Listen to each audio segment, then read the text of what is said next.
They dragged her through the gates in iron chains, blood dripping from her wrists, while the crowd screamed for her death.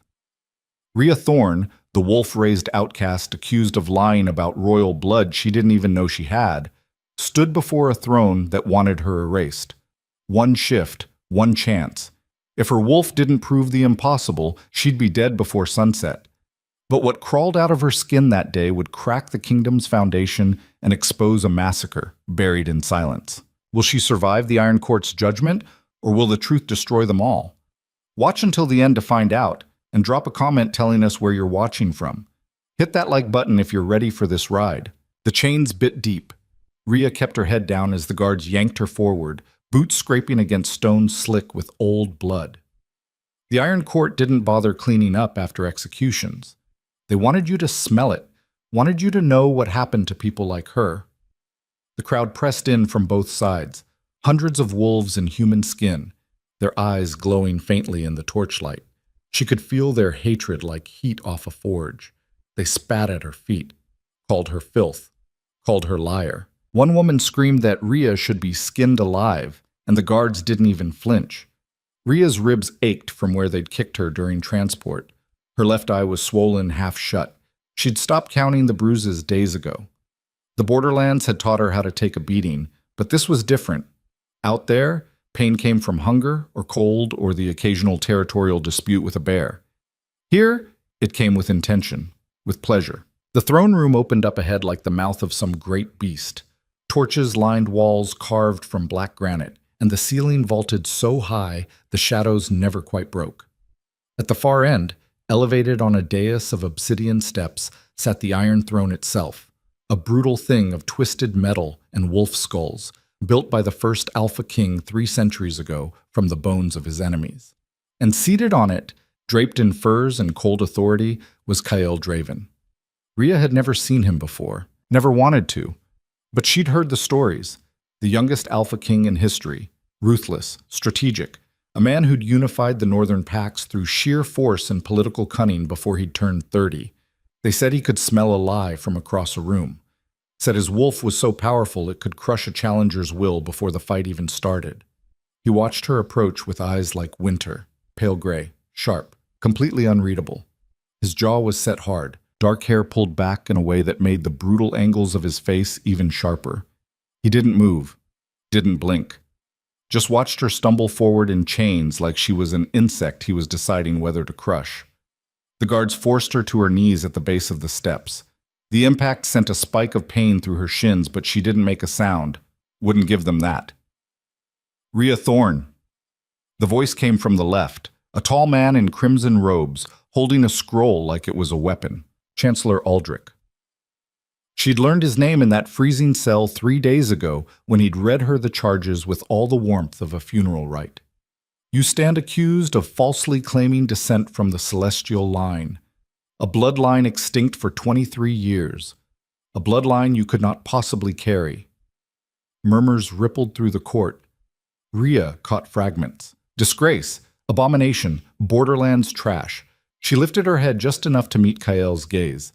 Big mistake. The weight of it nearly crushed her back down, but she held on, teeth gritted, because if she was going to die here, she wasn't doing it on her knees staring at the floor. I didn't claim anything, she said. Her voice came out rougher than she meant, scraped raw from screaming during the interrogation. I didn't even know what the hell a celestial line was until your people beat it into me. Chancellor Aldrich's face went purple. You dare speak with such... Kyle raised one hand. Silence dropped like a guillotine. Explain. His voice was low, controlled, but it carried to every corner of the room. Not loud, just absolute. Rhea swallowed. Her throat felt like sandpaper. I was hunting near the eastern border. Tracked a deer for 2 days. Your patrol found me skinning it. They saw my wolf and decided I was lying about being a rogue. I don't know what they think I am, but I didn't ask for this. Your wolf. Kyle leaned forward slightly. The movement was minimal, but every eye in the room tracked it. Describe it. She hesitated. This was the part that had gotten her dragged here in the first place. It's different. Different how? The fur. It's... This sounded insane even to her, and she'd lived with it for 23 years. It glows, like starlight. The room exploded. Voices overlapped in a cacophony of outrage and disbelief. Someone shouted that she was mocking them. Another voice demanded immediate execution. A woman in silver robes stood and pointed a shaking finger at Rhea, eyes wild with something that looked almost like fear. Lies! Chancellor Aldrich slammed his scroll against the stone railing. The celestial line died with Queen Lyanna and her children during the purge.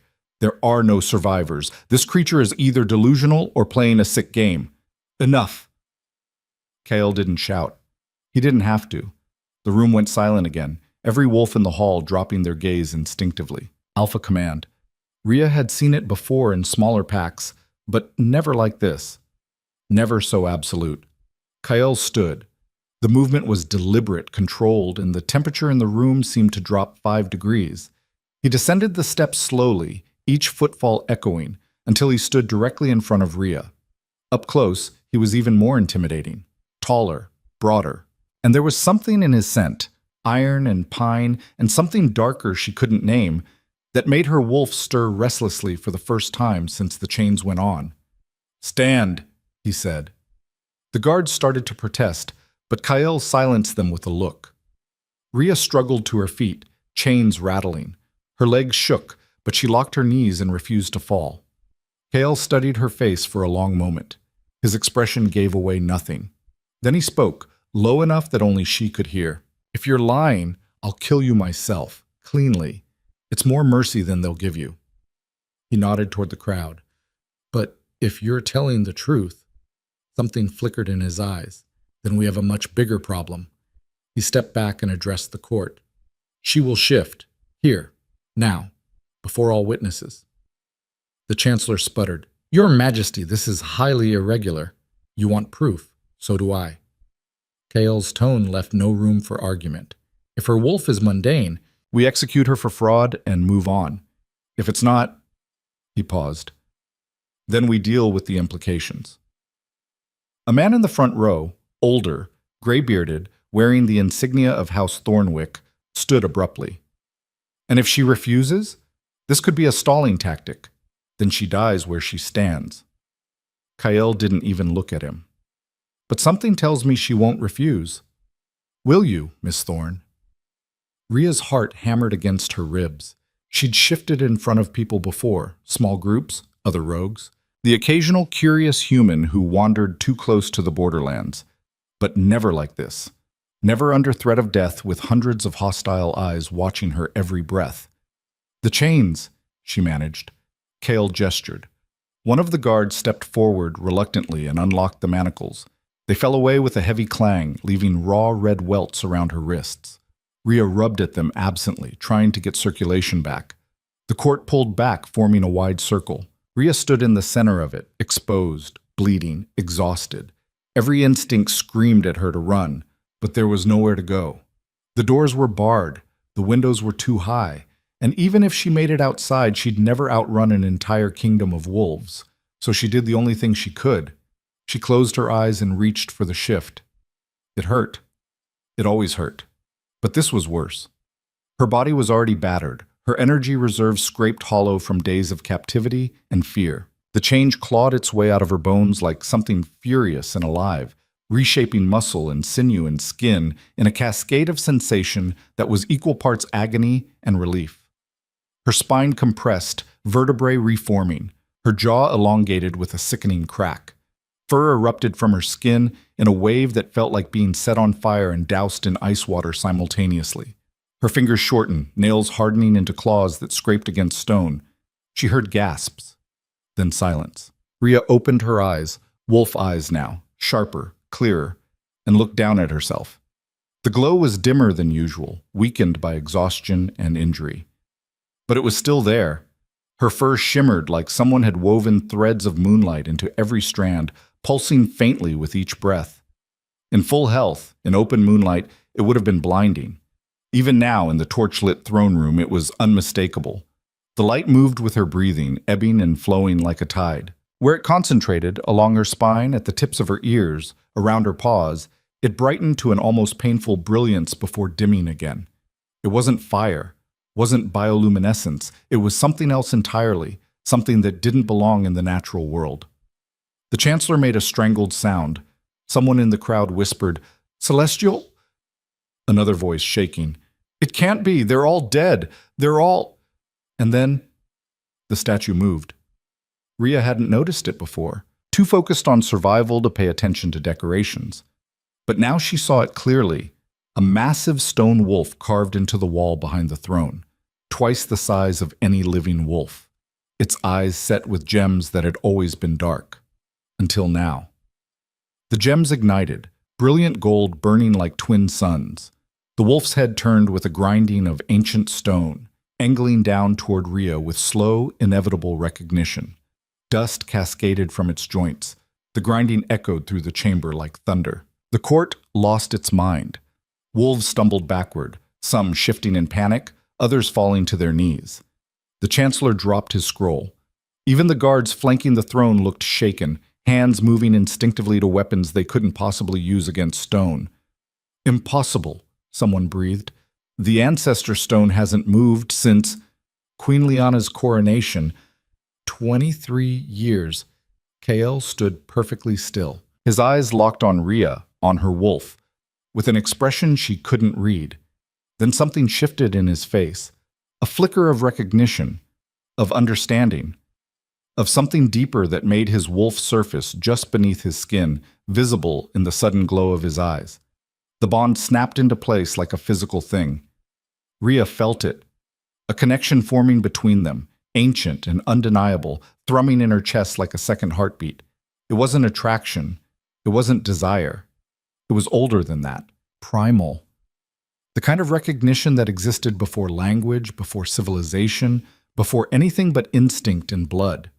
Kael felt it too. She saw it in the way his entire body went rigid, the way his jaw clenched like he was fighting the urge to shift right there on the dais. His hands curled into fists at his sides. A muscle jumped in his temple. For a suspended moment, the entire court seemed to hold its breath. Then Kael took a step forward. Just one. His wolf was so close to the surface now that Rhea could see it, the outline of something massive and powerful trying to claw its way out. His scent changed, intensified, flooded with dominance and something else, something that called to her wolf in a way that was deeply unsettling. Her wolf wanted to submit, wanted to roll over and expose her throat to him. The urge was so strong it made her physically shake. But Rhea had never submitted to anything in her life, and she wasn't about to start now. She held her ground, meeting his gaze with her wolf's eyes, and somehow, impossibly, matched the weight of his stare. Kael's eyes widened fractionally. Surprise flickered across his features before he locked it down. But before either of them could process what the hell was happening, a voice cut through the chaos. "Abomination!" A woman stepped forward from the crowd, tall, elegant, draped in deep purple silk that marked her as high nobility, Lady Seraphine Voss. Rhea recognized her from the trial documents they'd forced her to listen to. Head of House Voss, member of the Alpha Council, one of the most powerful wolves in the kingdom, and apparently one of the most vocal opponents to Rhea's continued existence. "This creature," Seraphine continued, her voice dripping venom wrapped in silk, "has defiled this court with dark magic. That glow is not divine. It's corruption. The celestial line was pure, yet this thing is an insult to their memory." Murmurs of agreement rippled through certain sections of the crowd. Rhea noticed they were clustered, specific houses, specific families, organized opposition. Kael's eyes narrowed. "Lady Voss, choose your next words carefully." "I speak only truth, Your Majesty." Seraphine inclined her head with practiced deference that didn't reach her eyes. The statue's reaction proves nothing. Ancient magic is unpredictable, easily manipulated by those with the right knowledge. She looked directly at Rhea. Perhaps she studied the old texts. Perhaps she found a way to mimic what should be sacred. Rhea shifted back to human form. The transition was rougher this time, her body protesting the rapid changes. She stood naked and bleeding in the center of the court because modesty was the least of her problems right now. Someone threw a cloak at her feet. A guard, young, looking vaguely guilty. She wrapped it around herself with shaking hands. "That's bullshit," she said before she could stop herself. The Chancellor looked apoplectic. "You will address the lady with respect. I've never seen a text in my life." Ria's voice was rough, her throat raw from the shift. "I was raised by wolves, actual wolves, in a cave system 3 days north of the Broken Ridge. I don't read. I don't do magic. I don't even know what the hell a celestial line is beyond what you people keep screaming at me." "Convenient," Seraphine said smoothly. "The feral orphan with no past, no witnesses, no proof of lineage." She turned to address the court, playing to the crowd with practiced ease. "I propose a second trial, a true trial. If she claims celestial blood, let her prove it through the old rite. Let her face the judgment of ancestors." The room went cold. Ria didn't know what that meant, but judging by the horrified looks on several faces, it wasn't good. "The old rite hasn't been performed in over a century," Lord Thornwick objected, though his voice lacked conviction. "Because no one has needed it." Seraphine's smile was razor sharp. "But these are exceptional circumstances. If this girl truly carries sacred blood, the ancestors will recognize her. If she doesn't..." She left the implication hanging. "The old rite kills more often than it confirms," another voice said, a woman in green robes, younger than most of the council. Lady Helena Ashford, if Ria remembered correctly. "We'd be sentencing her to death either way." "Then let the ancestors decide." Seraphine spread her hands as if the matter was simple. "Surely if she's genuine, they'll protect her. And if she's not..." That smile again. "Well, justice will be served." Kale's expression was unreadable. "The old rite requires consensus from the Alpha Council." "Then let us vote." Seraphine looked around the room, making eye contact with specific nobles, calling in favors, applying pressure. "All in favor of subjecting the accused to ancestral judgment?" Hands rose. Too many hands. Ria counted, 7 out of 12 council members. Seraphine, Thornwick, and 5 others whose names she didn't know, but whose faces she'd remember. Lady Ashford kept her hand down. So did 3 others. One man, elderly, with scars crossing his face, looked like he was physically restraining himself from voting. But it didn't matter. 7 was a clear majority. Kael's jaw tightened. For a moment, Ria thought he might override the vote. He had the authority. The Alpha King's word was law, council, or no council. But he didn't. "The motion carries." His voice was flat, carefully neutral. He looked at Ria, and for just a moment something almost like apology flickered in his eyes. "You will face the judgment of ancestors at dawn. Until then, you remain in custody." The guards moved forward. Ria didn't resist as they clamped the chains back on. The metal was still warm from her skin, the welt still raw. She didn't fight as they grabbed her arms and started dragging her toward the side exit. But as she passed Kael, she caught his gaze one more time.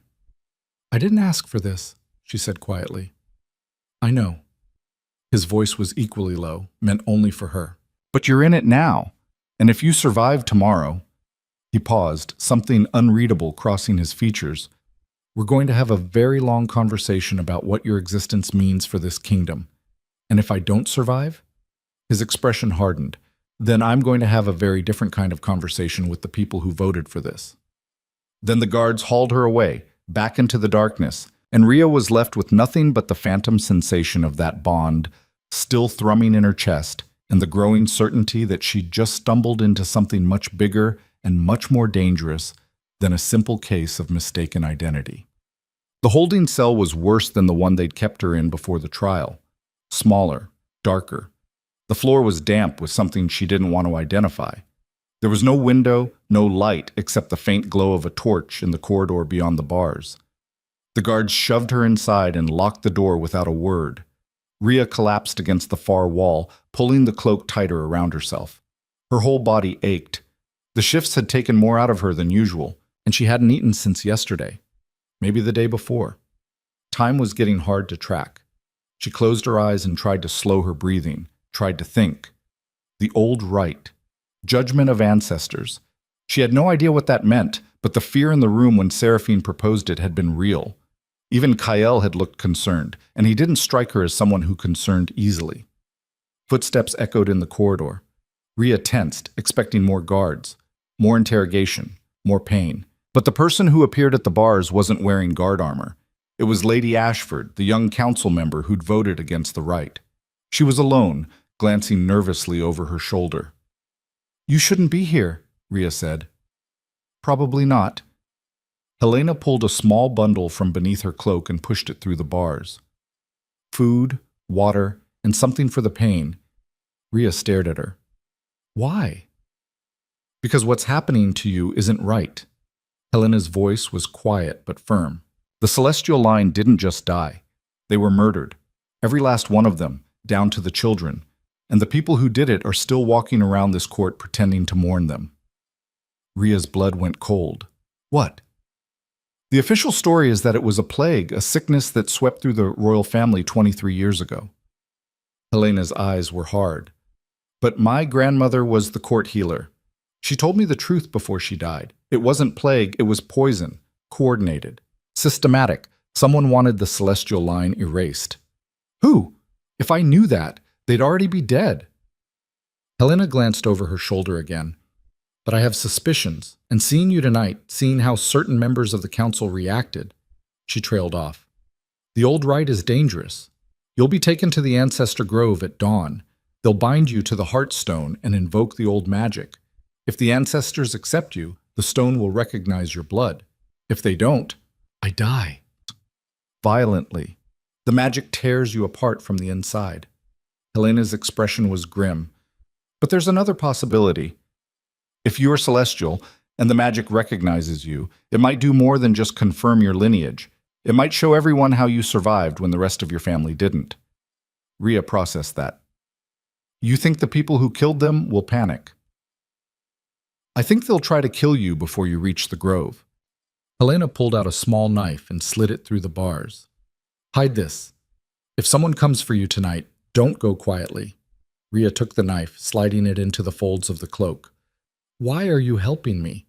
"Because my grandmother spent her last years trying to prove what really happened to the Celestials. Because someone needs to stand up to the corruption in this court." Helena's voice dropped to barely a whisper. "And because if you really are one of them, you might be the only chance we have to expose the truth." She turned to leave, then paused. "The Alpha King. You felt it, didn't you? The bond." Rhea didn't answer, didn't need to. Helena nodded slowly. "That's going to complicate things. Kyle doesn't form bonds, ever. Most people think he's incapable of it. The fact that he felt one with you?" She shook her head. "Just be careful. There are people in this court who'd kill to prevent that bond from solidifying. And I'm not speaking metaphorically."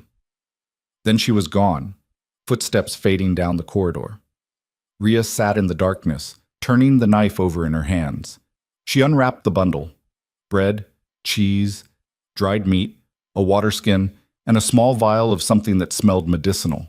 She ate slowly, forcing herself to chew despite the nausea churning in her gut. Her wolf was restless, pacing inside her skin, still unsettled by the bond, by Kyle, by everything that had happened in that throne room. Ancestors. The word felt strange even thinking it.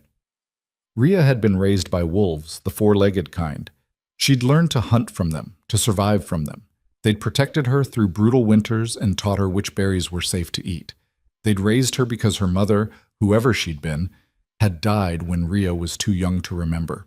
Or so she'd always assumed. But what if that wasn't the whole story? What if her mother hadn't just died? What if she'd been killed? Part of this purge Helena talked about? Rhea had no memories of her early childhood. Her first clear memory was waking up in a wolf den, maybe 3 or 4 years old, with a she-wolf cleaning her face with a rough tongue. She'd lived with that pack for almost 2 decades before curiosity had driven her to explore beyond their territory. That exploration had led her to the eastern border, to the deer, to the patrol that had seen her shift and immediately dragged her here. And now she was sitting in a cell, waiting to be judged by magic she didn't understand for crimes she didn't commit. The unfairness of it burned, but underneath the anger, underneath the fear, there was something else, a tiny spark of hope that she was almost afraid to acknowledge. What if Helena was right? What if Rhea really was connected to this celestial line? What if somewhere in her forgotten past she'd had a family? People who'd looked like her, who'd understood this strange glowing wolf that marked her as different from everyone else. What if she wasn't alone? The thought was dangerous. Hope always was. But she couldn't quite kill it. Hours passed. The torch in the corridor burned lower. Rhea dozed fitfully, jerking awake at every sound, the knife clutched in one hand. When the footsteps came, she was ready, but it wasn't an assassin.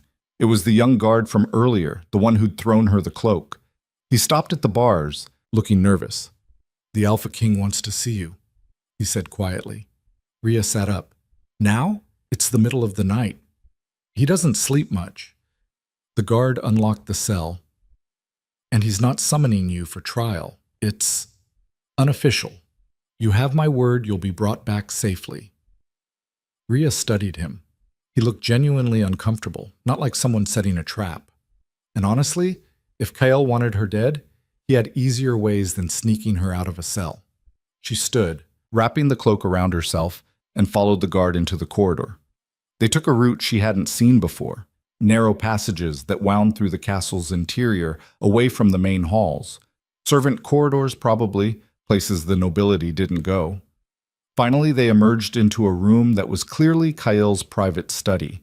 Books lined the walls, maps covered a large table. A fire burned in the hearth, providing the only light. Kyle stood by the window, looking out over the darkened kingdom. He'd changed out of his formal robes into simpler clothes, dark leather and linen. Less Alpha King, more dangerous predator. He didn't turn when she entered. "Leave us," he said to the guard. The door closed. Rhea was alone with the most powerful wolf in the kingdom, in his private chambers, in the middle of the night. This was either very stupid or very necessary. "You wanted to see me?" she said finally. "I wanted to understand you." Kyle turned, and the firelight cast sharp shadows across his face. "The bond. You felt it." Not a question. Rhea nodded anyway. "I've ruled this kingdom for 8 years, Kyle continued. In that time, I've met thousands of wolves, strong ones, weak ones, everything in between. And I've never felt anything even close to what happened today." He moved closer, each step deliberate. "Do you know what that means? That we're both having a really bad day?" His mouth twitched, almost a smile. "It means you're either exactly what you claim to be or you're the most elaborate trap ever set for me, and I can't figure out which." "I'm not a trap." "Then what are you?" "A girl who just wanted to hunt a deer in peace." Rhea's voice came out more bitter than she intended.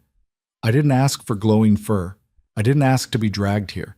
And I definitely didn't ask for whatever the hell is happening between us. But it is happening." Kale was close enough now that she could feel the heat radiating from him. "And it doesn't go away just because we want it to. Trust me, I've been trying." "So what do you want from me?" "The truth." His eyes searched hers. "No politics? No games? Just truth. Did you know about the Celestial Line before they arrested you?" "No." "Do you know who your parents were?" "No. My first memory is a wolf den. Everything before that is just blank. The glow. When did it start?" First shift, I was maybe 7 or 8. Rhea held his gaze. "The pack freaked out, thought I was sick or cursed or something, but it didn't hurt, didn't spread, so eventually they just accepted it." Kyle was silent for a long moment, then, "Show me again." "What?" "Your wolf. I need to see it again, without the court, without the pressure." Rhea hesitated. The shift would hurt. Her body was already battered and exhausted. But something in Kyle's expression made her trust him. Or maybe it was the bond, pulling her toward him despite every logical reason not to. She let the cloak fall and shifted. This time, without the fear and adrenaline, the change was slower. More controlled. She felt every bone reshape, every muscle reconfigure, and when she opened her eyes as a wolf, the glow was brighter than it had been in the throne room. The light pulsed with her heartbeat, casting dancing shadows across the study. It reflected off Kyle's eyes, turning them silver. He knelt slowly, bringing himself to her level. His scent washed over her, pine and iron and something uniquely him. Her wolf wanted to move closer, wanted to press against him and feel the strength of an alpha who could actually match her. She stayed still. Kale reached out carefully, telegraphing the movement. When she didn't pull away, he ran his fingers through the fur at her neck. The glow intensified where he touched, sparks of light dancing between his fingers. Unbelievable, he murmured. The text described it, but I thought they were exaggerating. Rhea shifted back. Kale handed her the cloak without looking away from her face. What texts? She asked, wrapping herself again. Records of the Celestial Line. They're kept in the royal archives. Most people don't have access, but I've read them. Kale stood, moving back to give her space. The first celestial wolf appeared 300 years ago, a mutation that gave them power beyond normal wolves. Faster healing, stronger bonds, the ability to influence pack dynamics just by existing. But it was rare. Only direct bloodline members carried it, and they were all murdered 23 years ago. Helena said it was poison. Kale's eyes sharpened. You've spoken to Lady Ashford? She brought me food, told me about the purge. Rhea watched him carefully. She thinks the people who did it are still in the court. She's not wrong. Kale moved to the table, pouring 2 glasses of something amber from a crystal decanter. He offered one to Rhea. I was 10 when it happened. Too young to be involved in pack politics, but old enough to remember. The official story was plague. But my father, he was beta to the old king, he never believed it. Spent years investigating before he died. And he found evidence of conspiracy. Nothing concrete enough to prosecute, but enough to make him paranoid. He taught me to trust no one. Kyle took a drink. When I became Alpha King, I continued his investigation. I know who likely gave the orders, I just can't prove it. Let me guess. Seraphine Voss? And about 6 others on the council. Kale's expression was grim. They wanted the Celestial Line gone because those wolves held too much power. They could challenge the established hierarchy, upset the balance, so they eliminated the threat. Rhea felt sick. And now I show up. Now you show up. With glowing fur and no memory, and a bond that connects you to me whether we like it or not. Kyle set down his glass. They'll try to kill you before the rite. Or during it. The Ancestor Grove is isolated, easy to stage an accident, and if that doesn't work, they'll sabotage the ritual itself. So I'm dead either way. Not if I have anything to say about it. Kale's voice was hard. You're going to survive that ritual, Rhea, and when you do, when the ancestors confirm what you are, we're going to use that to tear down everyone involved in the purge. You're assuming I'll survive. I don't assume, I plan. He pulled out a map from the table, spreading it flat. The Ancestor Grove is here, 3 miles north of the castle. The ritual takes place at the Heartstone, a piece of ancient quartz the size of a house. When they bind you to it, the magic will read your blood. If you're celestial, it'll resonate. If you're not... He trailed off. I explode from the inside, Helena mentioned. The magic is unpredictable, but the texts say true celestials feel a pull toward the Heartstone, a recognition. Kyle looked at her. Do you feel anything? When I mention it, does anything shift in your chest? Rhea closed her eyes, reaching inward. At first, nothing. Then, there, a faint tug, like a compass pointing north. Subtle, but undeniable. Her eyes snapped open. Yes. Kyle nodded slowly. Then you're going to be fine. You can't know that. I can, because I felt the same pull when I was crowned. Every Alpha King does. We're tested by the Heartstone to prove our right to rule. He looked at her steadily.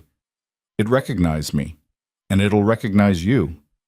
The difference is, when it does, the people who killed your family are going to realize their nightmare is coming true. A celestial, returned from the dead, bonded to the Alpha King, with every legal right to demand justice for genocide. The weight of what he was saying settled over Rhea like a physical thing. I don't want justice, she said quietly. I want to go home. Where's home? The borderlands, the forest. Anywhere but here. You can't go back. Kale's voice was gentle but firm. Not now. Whatever you were before, whatever life you had, it's over. The moment you walked into that throne room, everything changed. Rhea wanted to argue, wanted to scream that none of this was her choice, that she hadn't asked to be dragged into court politics and ancient vendettas. But the bond in her chest pulsed, warm and insistent, and she knew he was right. There was no going back. "If I survive tomorrow," she said finally, "what happens then?" "Then we start dismantling a conspiracy 23 years in the making." Kael's smile was sharp and cold. "And you, Rhea Thorne, become the most dangerous person in this kingdom, second only to me." A knock at the door interrupted them. The young guard's voice. "Majesty, dawn approaches." "Already?" Rhea felt her stomach drop. Kael's expression hardened. "Take her back to the cell. Double the guard. No one gets in or out without my direct authorization." The guard opened the door. Rhea moved toward it, then paused. "Why are you helping me?" she asked. Kael was silent for a moment. Then, "Because 23 years ago, someone should have helped your family, and no one did. I won't make that mistake twice." It wasn't a complete answer, but it was enough. Rhea followed the guard back through the maze of corridors, back to the cell that smelled like damp stone and old fear. The door locked behind her with a finality that made her throat tight. She had maybe 3 hours until dawn. 3 hours until they dragged her to the Ancestor Grove and bound her to ancient magic that would either confirm her existence or tear her apart. She should sleep, should try to conserve energy for whatever was coming, but every time she closed her eyes, she saw the statue's golden gaze turning toward her, felt the weight of Kael's stare, heard Seraphine's voice calling her an abomination. So she sat against the wall, knife hidden in her palm, and waited for the sun to rise. When the guards came for her, she was ready. Dawn came cold and merciless. The guards arrived with the first gray light filtering through the corridor's high windows. 6 of them this time, all armed, all watching Rhea like she might explode at any moment. They didn't bother with pleasantries, just yanked her to her feet and clamped fresh chains around her wrists. "Move," the lead guard said. His voice was flat, professional. No malice, but no kindness either. Rhea stumbled as they pulled her forward, her legs stiff from a sleepless night on cold stone. The knife Helena had given her pressed against her thigh, hidden in a makeshift sheath she'd torn from the cloak's lining. If they searched her, she was finished. But they didn't. Maybe they figured she was heading toward certain death anyway. The castle was eerily quiet as they marched her through passages she hadn't seen before. No servants bustling about, no nobles wandering the halls, just empty corridors and the echo of boots on stone. They emerged into a courtyard where a crowd had already gathered despite the early hour. Hundreds of them, maybe more, packed shoulder to shoulder behind rope barriers. The guards had to shove through, and Rhea caught fragments of their whispers. "Heard the statue moved. Can't be real. They're all dead. Probably just tricks, dark magic." A woman spat at her feet. A man called her a curse on the kingdom. Someone threw something that hit her shoulder, a rock maybe, or a piece of rotted fruit. The guards didn't stop them. Rhea kept her head up. She'd learned young that showing fear to a hostile pack only made things worse. So she walked like she had every right to be there, chains and bruises and all. The procession moved through the main gates and onto a worn path that led north into dense forest. The trees closed in quickly, blocking out what little sun had started to break through the clouds. The temperature dropped. Rhea's breath misted in front of her face. Behind her, the crowd followed at a distance, their voices creating a constant buzz of hostility and anticipation. This was entertainment for them, a spectacle. Whether she lived or died, they'd have a story to tell. The forest grew darker as they traveled deeper. Ancient trees twisted overhead, their branches forming a canopy so thick it felt like walking through a tunnel. Moss covered everything. The air smelled of earth and decay, and something older, something that made Rhea's wolf stir uneasily. After what felt like hours, but was probably only 40 minutes, the trees opened into a clearing, the Ancestor Grove. Rhea had never seen anything like it. The clearing was massive, easily 200 feet across, and perfectly circular. No trees grew within its boundaries, just wild grass and clusters of night-blooming flowers that shouldn't have been alive this late in the year. At the center stood the Heartstone. It was enormous, easily 30 feet tall and half as wide, jutting from the earth like a tooth. The surface wasn't smooth, it was faceted, thousands of planes catching and reflecting light, that seemed to come from within the stone itself. Veins of silver ran through the quartz, pulsing faintly like a heartbeat. And around its base, carved into the earth in symbols Rhea couldn't read, was a circle of runes that glowed with soft blue light. The pull she'd felt in Kael's study intensified. Her chest ached with it, like something inside her was trying to crawl toward the stone. The guards stopped at the edge of the clearing. One of them unlocked her chains, and Rhea rubbed at her wrists, grateful for even that small freedom. The crowd had formed a semicircle behind the rope barriers, leaving the path to the Heartstone clear. And standing near the stone, arranged in a formal line, was the Alpha Council. All 12 of them. Seraphine Voss front and center, dressed in ceremonial robes of deep purple trimmed with silver. The others flanked her.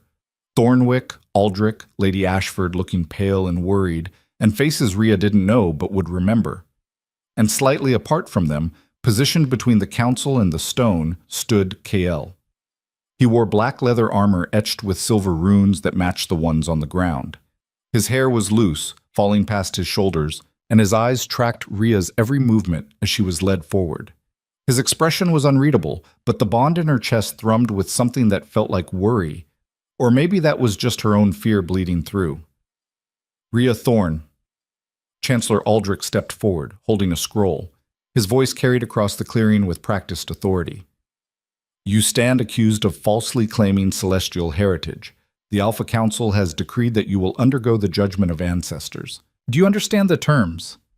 That I'll either be proven right or die screaming? Yeah, I got that part.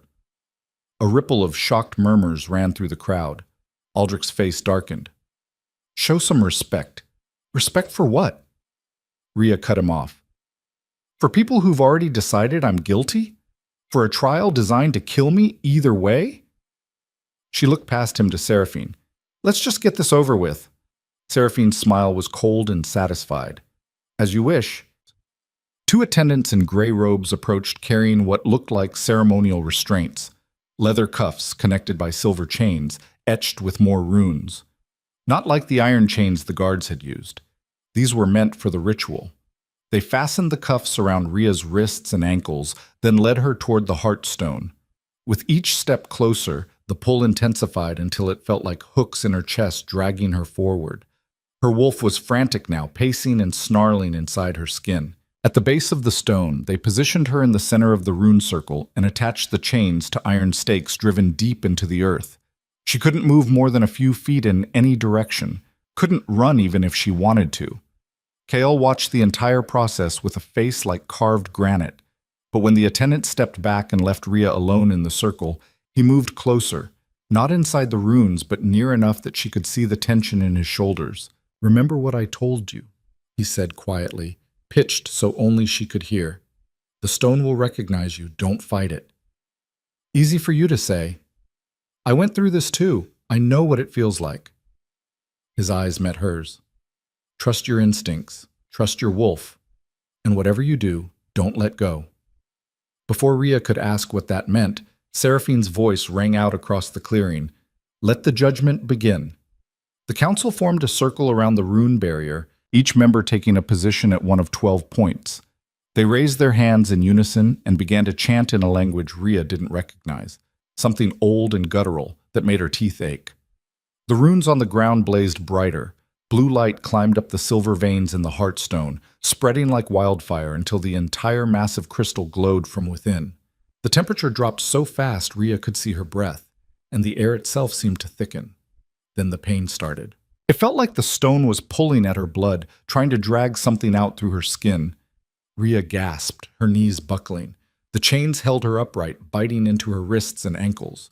Her wolf surged to the surface, trying to shift, but something in the magic held the transformation at bay. Don't fight it, Kael's voice cut through the agony. Let it in. Let it in? It felt like the stone was trying to turn her inside out, but she forced herself to stop resisting, dropped the mental barriers she'd instinctively thrown up. And the moment she did, the magic flooded in. Images cascaded through her mind in a torrent, memories that weren't hers, scenes from lives she'd never lived. A woman with glowing fur standing on a cliff at sunset. Children running through a garden, their laughter bright and clear. A man with kind eyes lifting a baby wrapped in silk. Faces she didn't know but somehow recognized. Places she'd never been but felt like home. And then, screaming. Fire. Blood pooling on marble floors, bodies arranged like broken dolls. A woman clutching a child. Both of them glowing faintly, even in death. Soldiers in unmarked armor moving through halls with brutal efficiency, cutting down anyone who ran. The massacre. Rhea felt it like she'd been there, felt the terror and pain and desperate futility of fighting against an enemy that had already won. Watched through eyes that weren't hers as a door burst open and soldiers poured in, weapons drawn, felt small hands, her hands, being grabbed by someone. A woman's voice choked with tears. Run. Don't look back. Run. And then darkness, cold. The smell of earth and wolf fur, strong jaws carrying her by the scruff like a pup. The woman's voice fading. Live. Please. Just live. The memories released her all at once. Rhea collapsed forward, held up only by the chains, gasping for air that felt too thin. Her whole body shook. Tears she didn't remember shedding tracked down her face. Behind her, someone screamed. Rhea forced her head up. The Heartstone was blazing now, light so bright it hurt to look at directly. The silver veins had turned to liquid fire, running down the crystal surface in rivulets that pooled at the base and spread outward through the rune circle. The light reached Rhea's feet and climbed up her body like living things. Where it touched her skin, symbols appeared, the same runes carved around the stone, burning silver white against her flesh. They covered her arms, her legs, spiraled up her neck and across her face. The crowd had gone silent. Even the council had stopped chanting, staring at her with expressions ranging from awe to absolute horror. The light intensified until Rhea couldn't see anything else. Then it contracted, pulling back into the stone and into her simultaneously, and when it cleared, she was glowing. Not her wolf, her. In human form, her skin radiated the same starlight shimmer as her fur, pulsing in time with her heartbeat. The runes etched into her flesh burned like brands in her eyes. She could feel them glowing, see the reflected light on the faces of the people staring at her in shock. The Heartstone let out a sound like a bell being struck, deep, resonant. It echoed across the clearing and into the forest beyond, and Rhea felt it in her bones. Recognition. The magic released her all at once. The chains fell away, the cuffs opening of their own accord. Rhea stumbled forward and nearly fell, but Kael was there, catching her before she hit the ground. His hands on her arms were the only solid thing in a world that had tilted sideways. Easy, he murmured. I've got you. The glow was already fading, sinking back beneath her skin until only faint traces remained around her eyes. The runes lingered a moment longer before disappearing like smoke, but the damage was done. The crowd erupted in chaos. Some people dropped to their knees. Others backed away, making signs against evil. A few started shouting, accusations, prayers, demands for explanation. Chancellor Aldrich looked like he might be sick. Lord Thornwick had gone sheet white. Several council members were arguing in harsh whispers, shooting glances at Rhea that ranged from fearful to calculating. And Seraphine's mask had finally cracked. For just a moment, Rhea saw pure rage flash across her face before the noblewoman locked it down behind a smile that didn't reach her eyes. Remarkable, Seraphine said, her voice carrying over the noise. The ancestors have indeed recognized her. It seems we were wrong to doubt. Bullshit. She was scrambling, trying to regain control of a situation that had just spiraled completely out of her grasp. The trial is concluded, Kael announced, his voice cutting through the chaos with alpha authority. Rhea Thorn is confirmed as a living descendant of the celestial line. Any who question this will answer to me personally. The crowd settled into uneasy silence, but Rhea could feel their fear, their resentment, pressing against her like a physical weight. Kyle helped her to her feet, keeping one hand on her elbow. Can you walk? I think so. Her legs felt like water, but she forced them to hold her weight. What the hell just happened? The stone showed you your bloodline, your history. Kale's eyes searched hers. What did you see? Murder. The word came out flat. All of them, my family. Someone killed them all. His expression hardened. We'll talk about this somewhere private. Right now, we need to get you back to the castle before... An arrow whistled past Rhea's ear and buried itself in the heartstone with a crack like thunder. Everything exploded into motion. More arrows rained down from the tree line, forcing the crowd to scatter. Screams erupted. Guards drew weapons, forming a protective circle around the council members. Kyle shifted partially, not full wolf, but enough that his strength multiplied, and yanked Rhea behind the heartstone as 3 more arrows struck where she'd been standing. "Assassins!" someone shouted. Dark figures dropped from the trees, armed with crossbows and blades that glinted silver. They moved with coordinated precision, cutting through the panicked crowd toward Rhea's position. Kale's wolf surged to the surface, his eyes blazing gold. "Stay behind me!" "Like hell!" Rhea grabbed the knife from her makeshift sheath. It was small, barely 6 inches, but it was better than nothing. The first assassin reached them in seconds. He was massive, easily 6'5", with scars crossing his face and a sword that looked capable of cleaving a person in half. He swung at Kyle with brutal efficiency. Kyle caught the blade with his bare hand, partially shifted, claws extended, strong enough to stop the steel cold. Then he ripped the sword away and drove his other hand through the man's chest. The assassin dropped. Kyle tossed the sword aside and turned to face the next 2 attackers closing in. Rhea didn't have time to process what she'd just seen. Another assassin had circled around the stone, coming at her from the side. He was smaller, faster, wielding twin daggers that moved in a blur. She dodged the first strike by pure instinct, the blade missing her throat by inches. The second caught her forearm, opening a gash that immediately started bleeding.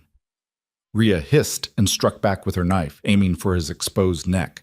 He blocked it easily, knocking her blade aside and following up with a kick that sent her sprawling. Rhea hit the ground hard, the impact knocking the air from her lungs. The assassin loomed over her, daggers raised for the kill. Then Lady Ashford appeared out of nowhere and drove a ceremonial staff through his spine. The assassin arched, gasping, and collapsed. Helena yanked her weapon free, breathing hard, eyes wild. "Are you hurt?" she demanded. "I'll live." Rhea scrambled to her feet, clutching her bleeding arm. "Where the hell did they come from?" "Does it matter?" Helena pulled her toward better cover. "They're here to finish what the ritual didn't. We need to—" A massive wolf, black as midnight and twice the size of any natural animal, crashed through the barrier and charged straight at them. Helena raised her staff, but the beast was too fast, too powerful.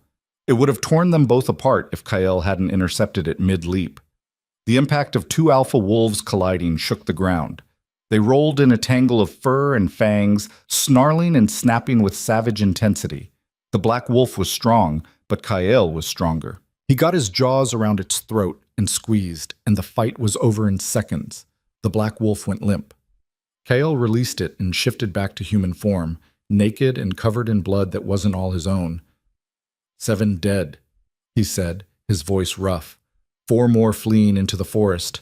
Guards are in pursuit. This was coordinated. Lady Ashford looked around at the carnage. Someone knew she'd be here, knew the ritual would confirm her. This was a backup plan, obviously. Kale's eyes were hard. He looked at Rhea. "You need medical attention. That arm is fine." It wasn't. The gash was deep and bleeding freely, but Rhea had survived worse in the borderlands. "We need to figure out who sent them."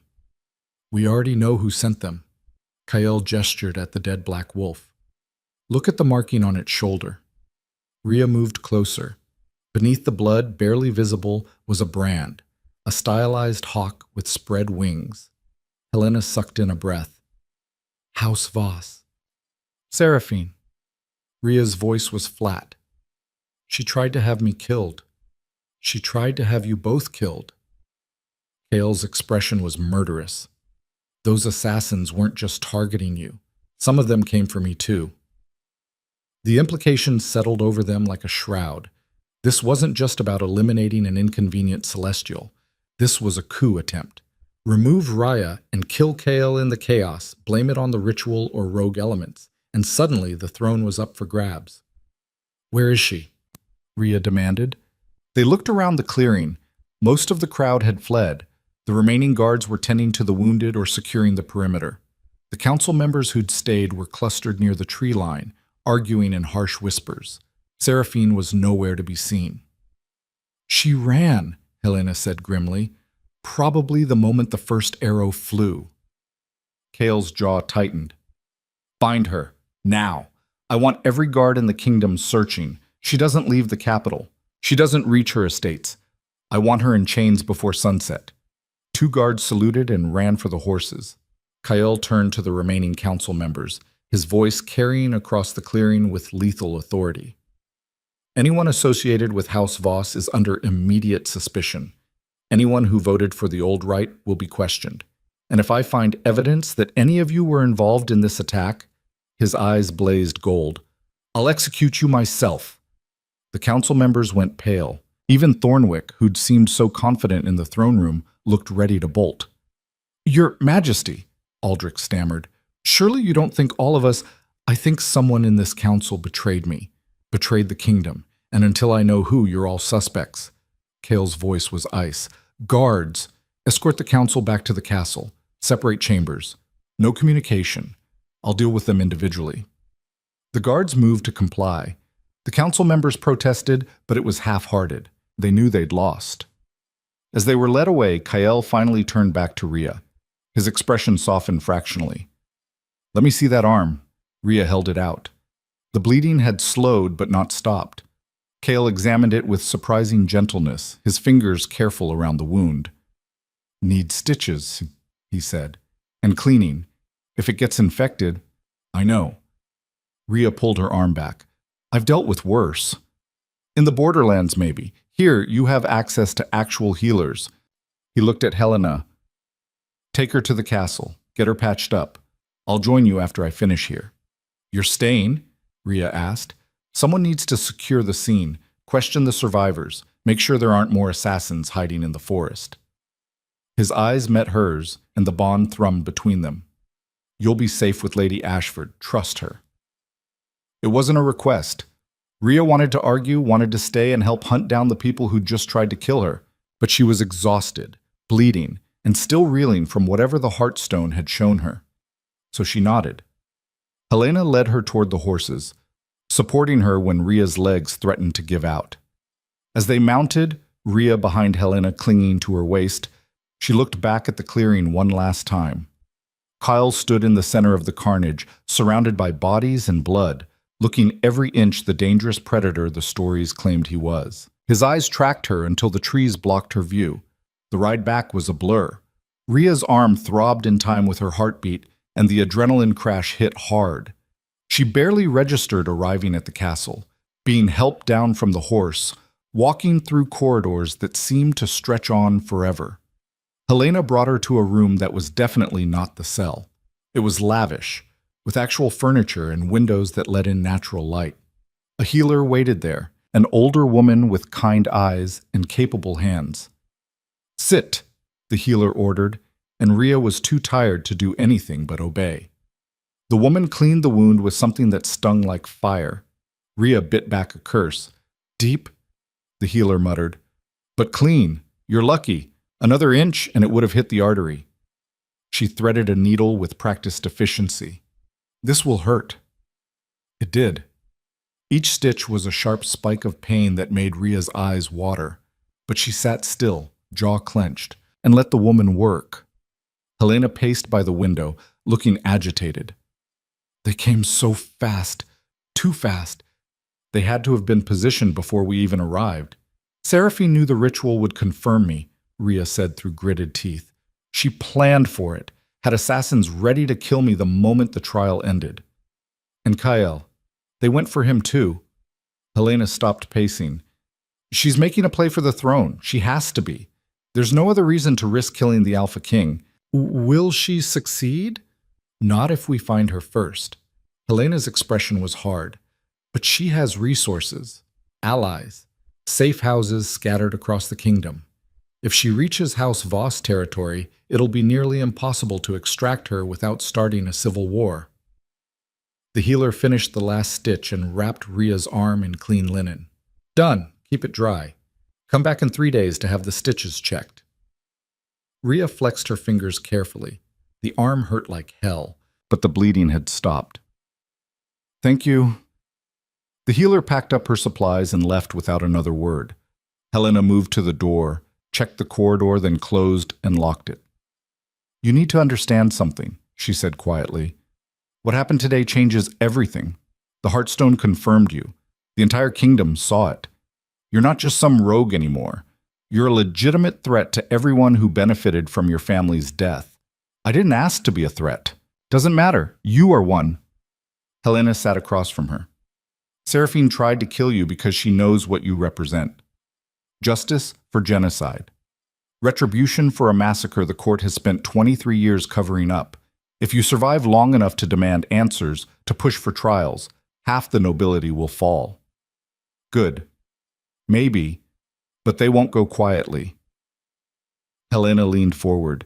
"You need to be smart about this, strategic. Kale can protect you, but only if you're willing to play the game." "What game?" "Court politics, power. You have legitimate celestial blood. That makes you royalty. If you claim it, really claim it, not just acknowledge it, you could demand a seat on the council, could push for investigations, could force the kingdom to face what it did." Ria's head was spinning. "I don't want a seat on the council. I don't want any of this." "Then what do you want?" "To know who I am, who my family was, why they died." Ria's voice cracked. "I saw them, Helena, in the vision. I saw them being murdered. I heard my mother telling me to run, and I don't even remember her face." Helena's expression softened. "Then we find the truth, together. But you need to understand, the truth is buried under 23 years of lies and conspiracy. The people responsible are powerful. They'll do anything to keep it hidden." "Let them try." Ria met her eyes. "I've survived worse than powerful nobles. I'll survive this too." A knock at the door interrupted them. Helena tensed, hand moving to the dagger at her belt. "Who is it?" "Captain Marcus, the Alpha King requests Lady Thorne's presence in his private chambers." Helena and Ria exchanged glances. Then Helena unlocked the door. The captain was young, maybe 30, with a scar running down his left cheek and eyes that missed nothing. "He's returned from the Grove. Found evidence he wants you to see." "What kind of evidence?" Ria asked. "The kind that confirms your suspicions about House Voss." The captain's expression was grim, "and makes everything significantly worse." They followed him through the castle, taking routes that avoided the main halls. Smart. Fewer witnesses. Fewer chances for another assassination attempt. Kale's chambers were in a tower that overlooked the northern forest. The captain knocked once, received a curt "enter," and opened the door. Kale was bent over a table covered in maps and documents, his hair still damp from washing off the blood. He looked up as they entered, his eyes immediately finding Ria. "Your arm," he said. "Stitched. I'll live." She moved closer to the table. "What did you find?" Kyle gestured to a collection of items laid out on the table, crossbow bolts with distinctive markings, a signet ring bearing the Voss hawk, and a letter, the seal broken, written in elegant script. "This was on one of the assassins," Kyle said. "Read it." Ria picked up the letter. The handwriting was precise, almost artistic. "Eliminate both targets during the chaos following the ritual. Make it appear as collateral damage. The throne must be secured before the bond can solidify. Payment upon confirmation of deaths." It was unsigned, but the paper itself bore a watermark, a hawk in flight. "Seraphine," Ria said. "Seraphine." Kale's voice was flat, controlled, but the rage underneath was palpable. She planned this days in advance, had the assassins positioned, timed the attack to coincide with maximum confusion. He looked up. "She tried to kill us both and take the throne in the resulting power vacuum. Where is she now?" "Gone. Disappeared within minutes of the attack." Kael's jaw tightened. "But she made a mistake. She went to ground too quickly. Didn't cover her tracks well enough. We found her route. She's heading west, toward House Voss territory." "Then we go after her," Ria said immediately. "We will, but not recklessly." Kael straightened. "She's expecting pursuit. Probably has more assassins waiting along the route. If we charge in blindly, we play right into her hands. So what do you suggest? We outmaneuver her. Kale pulled out a map and traced a route with his finger. She's taking the main western road, probably counting on speed over stealth. But there's a shortcut through the thornwood. Dangerous terrain. Most people avoid it. If we leave now and push hard, we can reach the Voss estates before her. Cut off her escape. And then what? Helena asked. Then we arrest her, publicly, in front of her own house guard, and whatever allies she's counting on for protection. Kael's smile was sharp and cold. We drag her back to the capital in chains and make her stand trial for attempted regicide. And when we're done with her, we use her testimony to root out every other conspirator in the court. Rhea felt a fierce satisfaction at the thought. When do we leave? Within the hour. Small group, just us and a handful of trusted guards. The fewer people who know about this, the better. Kael looked at her seriously. But you don't have to come. You've been through enough today. You can stay here, recover, and I'm coming. Rhea's voice left no room for argument. She tried to kill me, twice. I want to look her in the eyes when you arrest her. Kael studied her for a long moment. Then he nodded. Get your things. We ride in 1 hour. Helena left to make preparations. The captain excused himself to gather the guard detail, and then Rhea was alone with Kael in the firelit study, the bond between them humming like a live wire. You should rest, Kael said quietly. Even for an hour. The ride to Thornwood is brutal. I'm fine. You're exhausted, wounded, running on adrenaline that's about to crash. He moved closer, and Rhea could smell pine and smoke on him. I'm not questioning your strength, but pushing yourself past your limits helps no one. I've spent my entire life pushing past my limits. It's how I survived. You don't have to just survive anymore. Kael's voice was soft, almost gentle. You have a place here now, people who will protect you. You can, what, relax? Let my guard down? Rhea shook her head. Every time I've done that, someone's tried to kill me. The Borderlands taught me better. The Borderlands made you strong. But strength without rest is just stubbornness. Kael's eyes met hers, and the bond pulsed between them. I need you sharp for what's coming, not running on fumes. He was right, damn him. Rhea could feel the exhaustion creeping in at the edges, threatening to pull her under. But admitting weakness felt dangerous, felt like giving up control. 30 minutes, she said finally. Then we leave. 1 hour. That's an order. You can't order me around. I'm not part of your pack. No, but you're part of me now, whether either of us wants it. Kael's expression was unreadable. The bond doesn't lie. What affects you affects me. So rest, for both our sakes. Rhea wanted to argue, but the weight of the day, the ritual, the assassins, the memories of a family she'd never known, finally crashed down on her all at once. Her knees buckled slightly, and Kael caught her before she fell. Easy, he murmured, guiding her to a chair by the fire.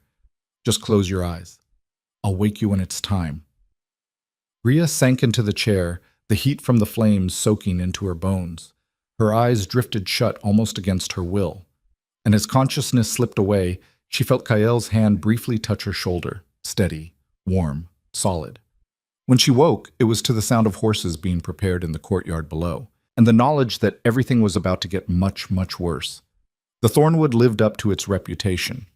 Dense undergrowth tore at their clothes and scratched exposed skin.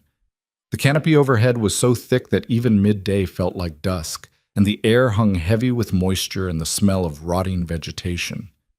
Every 10 feet brought a new obstacle. Fallen logs thick as houses, ravines that appeared without warning, streams swollen from recent rain that threatened to sweep the horses off their feet. Rhea clung to her mount, a gray mare that Helena had chosen for her steady temperament. Her injured arm throbbed with each jolt, but she gritted her teeth and kept pace. Kael rode ahead, navigating the treacherous terrain with the confidence of someone who'd done this before.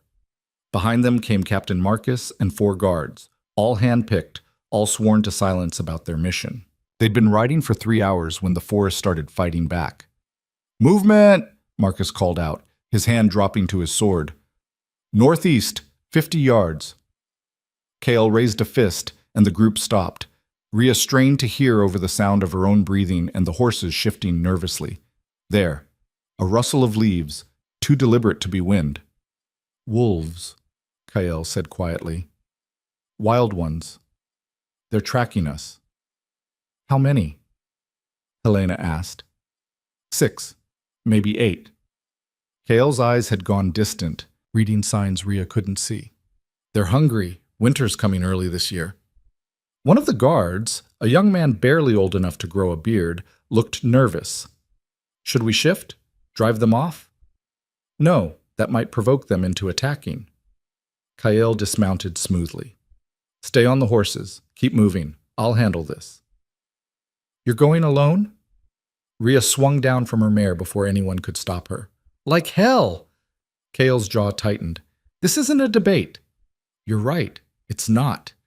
Rhea handed her reins to Helena. 2 wolves are better than 1. Even wild ones understand pack dynamics. For a moment she thought he'd refuse.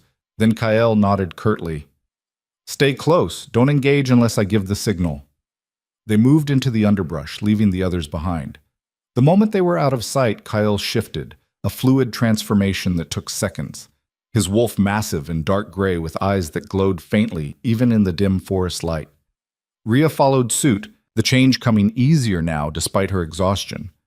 Her wolf's senses exploded to life. She could smell the wild pack now. 8 of them, circling through the trees, communicating in low growls and body language. They were smaller than Kael's wolf, leaner, with the desperate edge of animals facing starvation. The alpha of the wild pack stepped into view, a scarred male with one ear torn half off. He sized them up, lips pulling back to expose yellowed fangs. Not a challenge yet, just a warning. Kael moved forward slowly, his posture dominant but not aggressive. Rhea flanked him, matching his pace. The message was clear.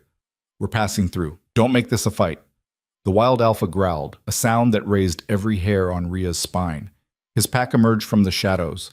7 more wolves, thin and ragged, surrounding them in a loose semicircle. One of them lunged at Rhea. She dodged on instinct, the wild wolf's teeth snapping inches from her throat. Before she could retaliate, Kael was there, slamming into her attacker with enough force to send it tumbling. He didn't follow up, didn't press the advantage. Just positioned himself between Rhea and the pack, radiating enough raw power to make even the starving wolves hesitate. The wild alpha snarled and moved forward, then stopped. His eyes locked on Rhea, and something changed in his posture. The aggression drained away, replaced by something that looked almost like recognition. Rhea's wolf pulsed with light, just a flicker, barely visible, and the entire wild pack dropped into submissive positions. Heads down, tails low. The alpha whined, a sound of confusion and instinctive deference. They backed away slowly, disappearing into the forest as silently as they'd appeared. Kael shifted back to human, breathing hard. What the hell was that? I don't know. Rhea shifted too, equally confused. They just submitted. Wild wolves don't submit to anyone. They're not pack animals like us. Kael stared at the spot where the alpha had vanished. But they reacted to you, to your wolf. The celestial thing? Must be. The old texts mentioned it. Celestial wolves could influence pack dynamics just by proximity, force submission through presence alone. He looked at her with an expression she couldn't quite read. But that ability was supposed to take years to develop. You just manifested it fully formed. Rhea's chest tightened. Another thing she couldn't control, didn't understand. Another reminder that she was something other than what she'd always believed herself to be. We should keep moving, she said, avoiding his gaze. They returned to the horses. Helena took one look at their faces and didn't ask questions. The group pressed on, riding hard through terrain that seemed actively hostile to their passage. By the time they stopped to rest, the sun was setting and Rhea's entire body felt like one massive bruise. They made camp in a small clearing, posting guards in shifts while the others tried to sleep. Rhea couldn't. Every time she closed her eyes, she saw the massacre, heard her mother's voice telling her to run, felt small hands being torn away from someone she should have remembered but didn't. You should eat something. She looked up to find Kael standing over her, holding out dried meat and hard bread. She took it without argument, chewing mechanically. "We'll reach the Voss estates by tomorrow afternoon if we maintain this pace," Kael said, settling beside her. "Once we're there, things will move fast. Seraphine will have her house guard, maybe 24 trained fighters. We'll be outnumbered. So we use strategy instead of force." "Exactly." Kael pulled out a small map, sketching additions by firelight. "The estate has 3 entrances. Main gate here, servant's entrance on the east side, and an old smuggler's tunnel that supposedly connects to the wine cellar. If we can get inside before she knows we're there, we trap her." Rhea studied the map. "But how do we get past the house guard without starting a battle?" "We don't. Not entirely." Kael's smile was sharp. "We make them choose. I'm still their alpha king. Seraphine might be their lady, but if I appear in person and demand her arrest for treason, most of them will fold. The ones who don't." He shrugged. "We handle." "You make it sound simple." "It won't be, but simple plans survive contact with the enemy better than complicated ones." Kael looked at her seriously. "When we get there, I need you to stay back. Let me handle the confrontation." Rhea's eyes narrowed. "I'm not hiding while you, I'm not asking you to hide. I'm asking you to be smart." His voice was firm, but not harsh. "Seraphine will use you against me if she can. Threaten you to force my hand. The farther you are from her reach, the fewer options she has. And if things go wrong, then you run, get out, get back to the capital, and tell everyone what happened here." Kael's expression was deadly serious. "The bond makes you a target, but it also makes you valuable. If I fall, the kingdom needs you to survive. That's not happening. It might. And you need to be prepared for it." Rhea wanted to argue, but the exhaustion was winning. She leaned back against a tree trunk, pulling her cloak tighter. "Wake me when it's my watch. Already assigned. You're sleeping through." When she started to protest, Kael cut her off. "You were tortured, put through a magical trial that nearly killed you, and survived an assassination attempt. You've earned a full night's rest." He stood and walked back toward the fire, leaving Rhea alone with her thoughts and the sounds of the forest settling around them. She did sleep, eventually, and when she woke, it was to pale dawn light filtering through the canopy and Helena shaking her shoulder. "Time to move," Helena said quietly. "We're 4 hours out." The final leg of the journey passed in tense silence. They emerged from the thornwood onto cultivated land, fields and orchards that marked the edge of House Voss territory. In the distance, perched on a hill overlooking a valley, stood the estate. It was massive. 3 stories of pale stone and dark timber, with towers at each corner and walls that could withstand a siege. Banners bearing the Voss hawks snapped in the wind. Even from a distance, Rhea could see guards patrolling the walls. "She's here," Marcus said, pointing to fresh tracks in the mud. "Arrived maybe 2 hours ago, judging by the depth." "Then we have the advantage." Kael studied the estate through narrowed eyes. "She thinks she has time to fortify, prepare her defenses. She's wrong." They approached from the north, using a small forest for cover until they were within a quarter-mile of the main gate. Then Kael called a halt. "Marcus, take 2 guards and circle around to the servants' entrance. Wait for my signal, 3 short whistles. When you hear it, secure that exit. No one leaves." Marcus saluted and disappeared with his men. Kael looked at Helena and the remaining guards. "The rest of us go through the front. Rhea, you stay with Helena, 20 paces behind me at all times." "Kael, that's not a suggestion." His eyes flashed gold. "I need to know you're protected. Can you do that for me?" The bond thrummed between them, carrying weight he wasn't putting into words. Rhea recognized it for what it was. Not mistrust, but fear. Fear of losing her before he'd even figured out what this connection between them meant. "Fine," she said. "But if you get yourself killed being heroic, I'm going to be pissed." His mouth twitched. "Noted." They walked the last quarter-mile openly, making no attempt at stealth. When the guards on the wall spotted them, Rhea heard shouted orders and the sound of bells ringing in alarm. By the time they reached the gate, 20 armed men stood behind it, weapons drawn. "By order of the Alpha King," Kael's voice rang out, amplified by command and power. "Open this gate." A pause. Then a voice from behind the wall. The Alpha King has no authority on House Voss land without Lady Seraphine's permission. Istrum kietako oam ant. The Alpha King has authority everywhere in this kingdom. Kael's tone could have frozen fire. And your lady is wanted for treason and attempted regicide. Open the gate. Another pause. Longer this time. Rhea could practically hear the frantic discussions happening behind the wall. Then, the gate swung open. Half the guards had lowered their weapons. The other half looked uncertain, glancing at each other as if hoping someone else would make the decision. Kael walked through without hesitation, and the guards parted before him like water. Rhea followed with Helena, acutely aware of the hostile eyes tracking their every move. The courtyard was organized chaos. Servants hurried to get out of sight. More guards poured out of the barracks, forming defensive lines. And standing on the steps of the main building, dressed in traveling clothes and surrounded by a personal guard of 6, was Seraphine. She looked remarkably composed for a woman who'd just failed to assassinate the Alpha King. Her hair was perfect, her posture was regal, and when she smiled, it was almost warm. Your Majesty, what an unexpected pleasure. Lady Voss. Kael stopped 10 paces from the steps, hands relaxed at his sides. You're under arrest for conspiracy to commit regicide, attempted murder, and treason against the crown. Strong accusations. Seraphine descended the steps slowly, her guard moving with her.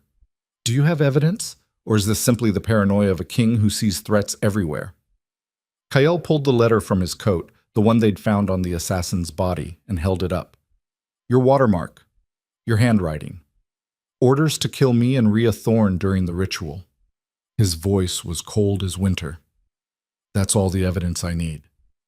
Seraphine's mask finally cracked.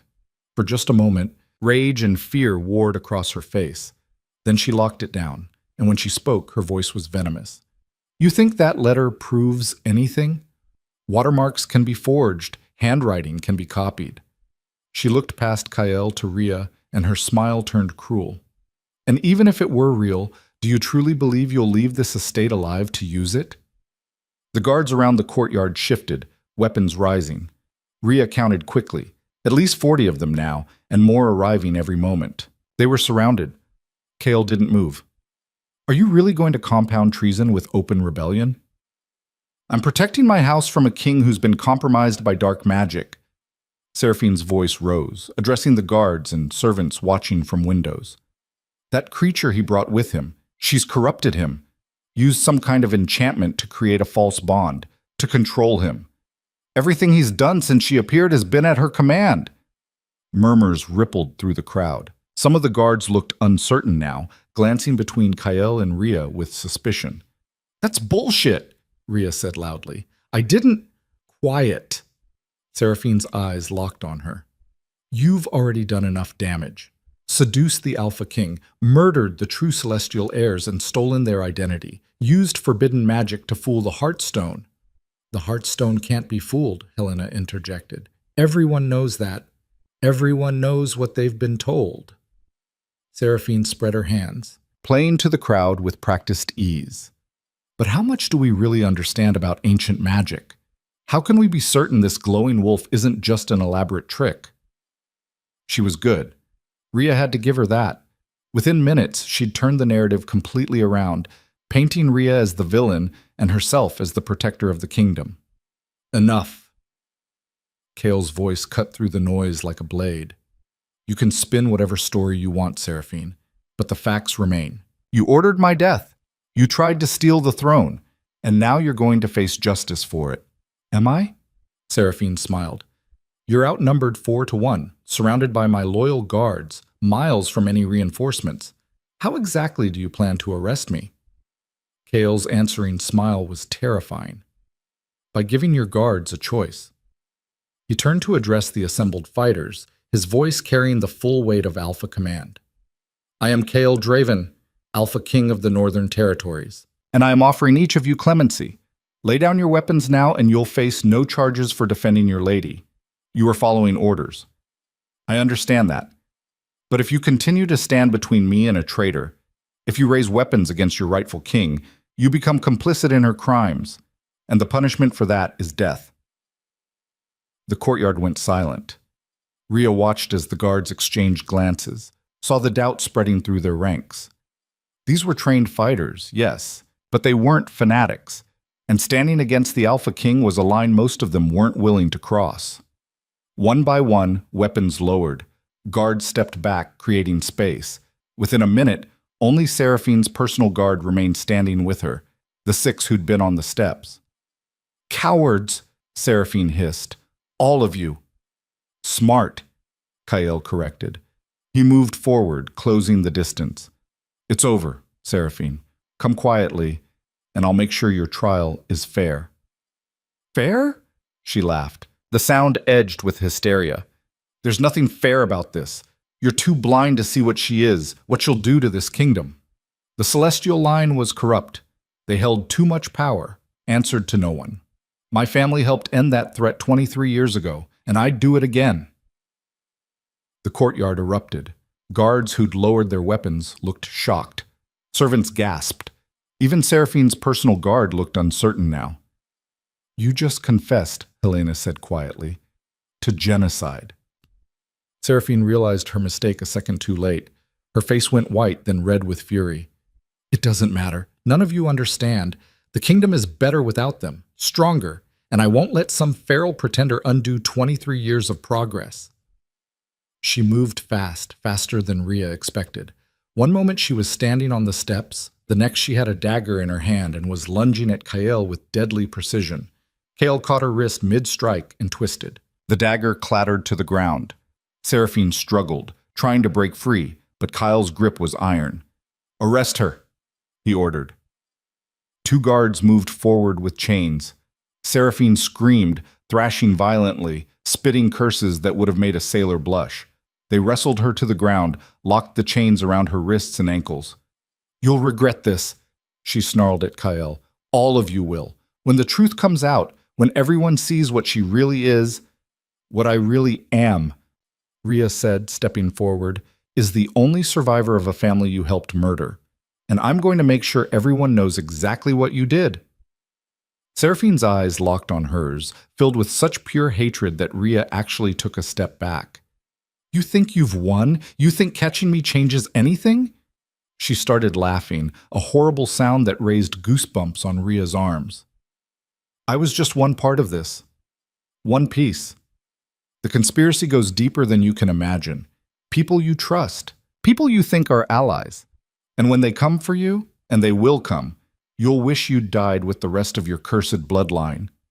"Who?" Kael demanded. "Give me names." But Seraphine just kept laughing, even as the guards hauled her to her feet and dragged her toward a waiting cart. Her voice echoed across the courtyard, manic and terrible, until distance finally swallowed it. Rhea's hands were shaking. She clenched them into fists, willing herself to stay calm. "Search the estate," Kael ordered. "Every room, every document. I want evidence of everyone involved in this conspiracy. Names, dates, communications, everything." The guards scattered to obey. Helena moved to Rhea's side, her expression grim. "She's right, you know," Helena said quietly, "about it going deeper. Seraphine couldn't have orchestrated the original massacre alone. She would have been, 7 years old when it happened? So someone else gave the orders," Rhea said. "Someone older, more powerful. Someone still in the court." Helena looked at Kael, who was coordinating the search efforts. "Someone close enough to the throne to make it happen." A cold dread settled in Rhea's stomach. If Seraphine was just a piece of this, if the conspiracy really went as deep as she claimed, then they'd barely scratched the surface. And whoever was really in charge would be watching now, waiting, planning their next move. The search took hours. Servants were questioned. Records were seized. And slowly, horribly, a picture began to emerge. Kyle called them into what had been Seraphine's study, a lavish room filled with expensive furniture and shelves of books. Spread across the desk were dozens of documents, letters, ledgers, maps. "Look at this." Kyle pointed to a series of letters dated from 23 years ago.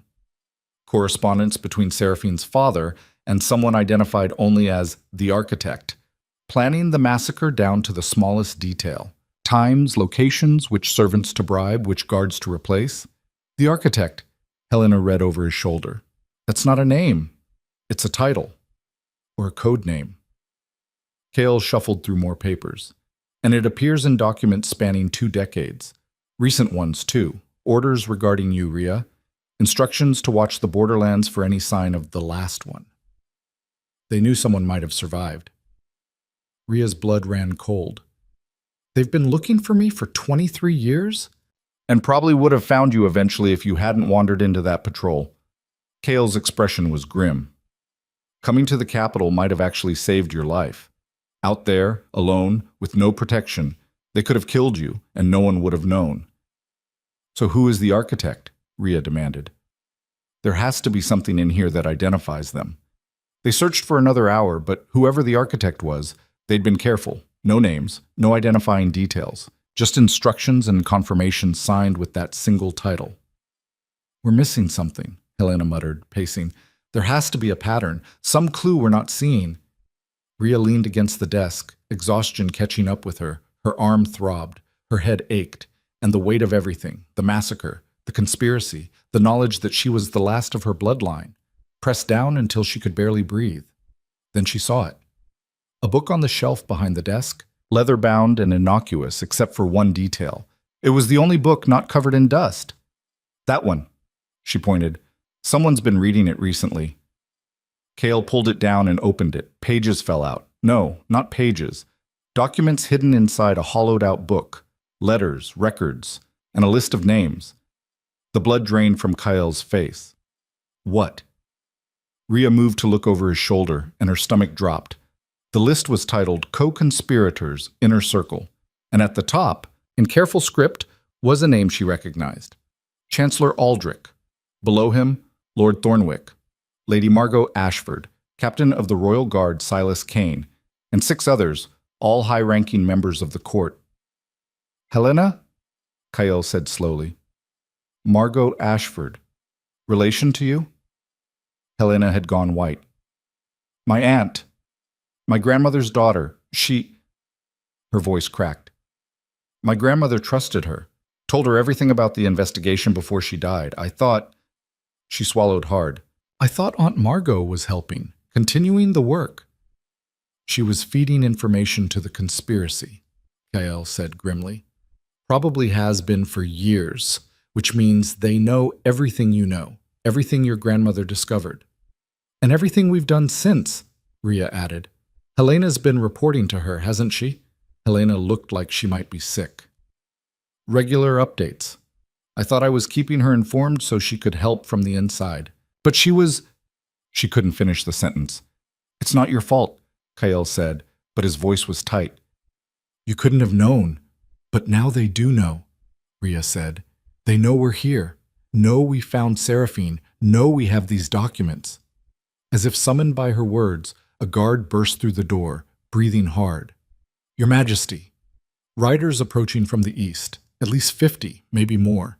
Flying mixed banners, Thornwick, Ashford, Kane. They're moving fast. Cale's jaw tightened. They're coming to stop us. To rescue Seraphine or destroy the evidence, or both.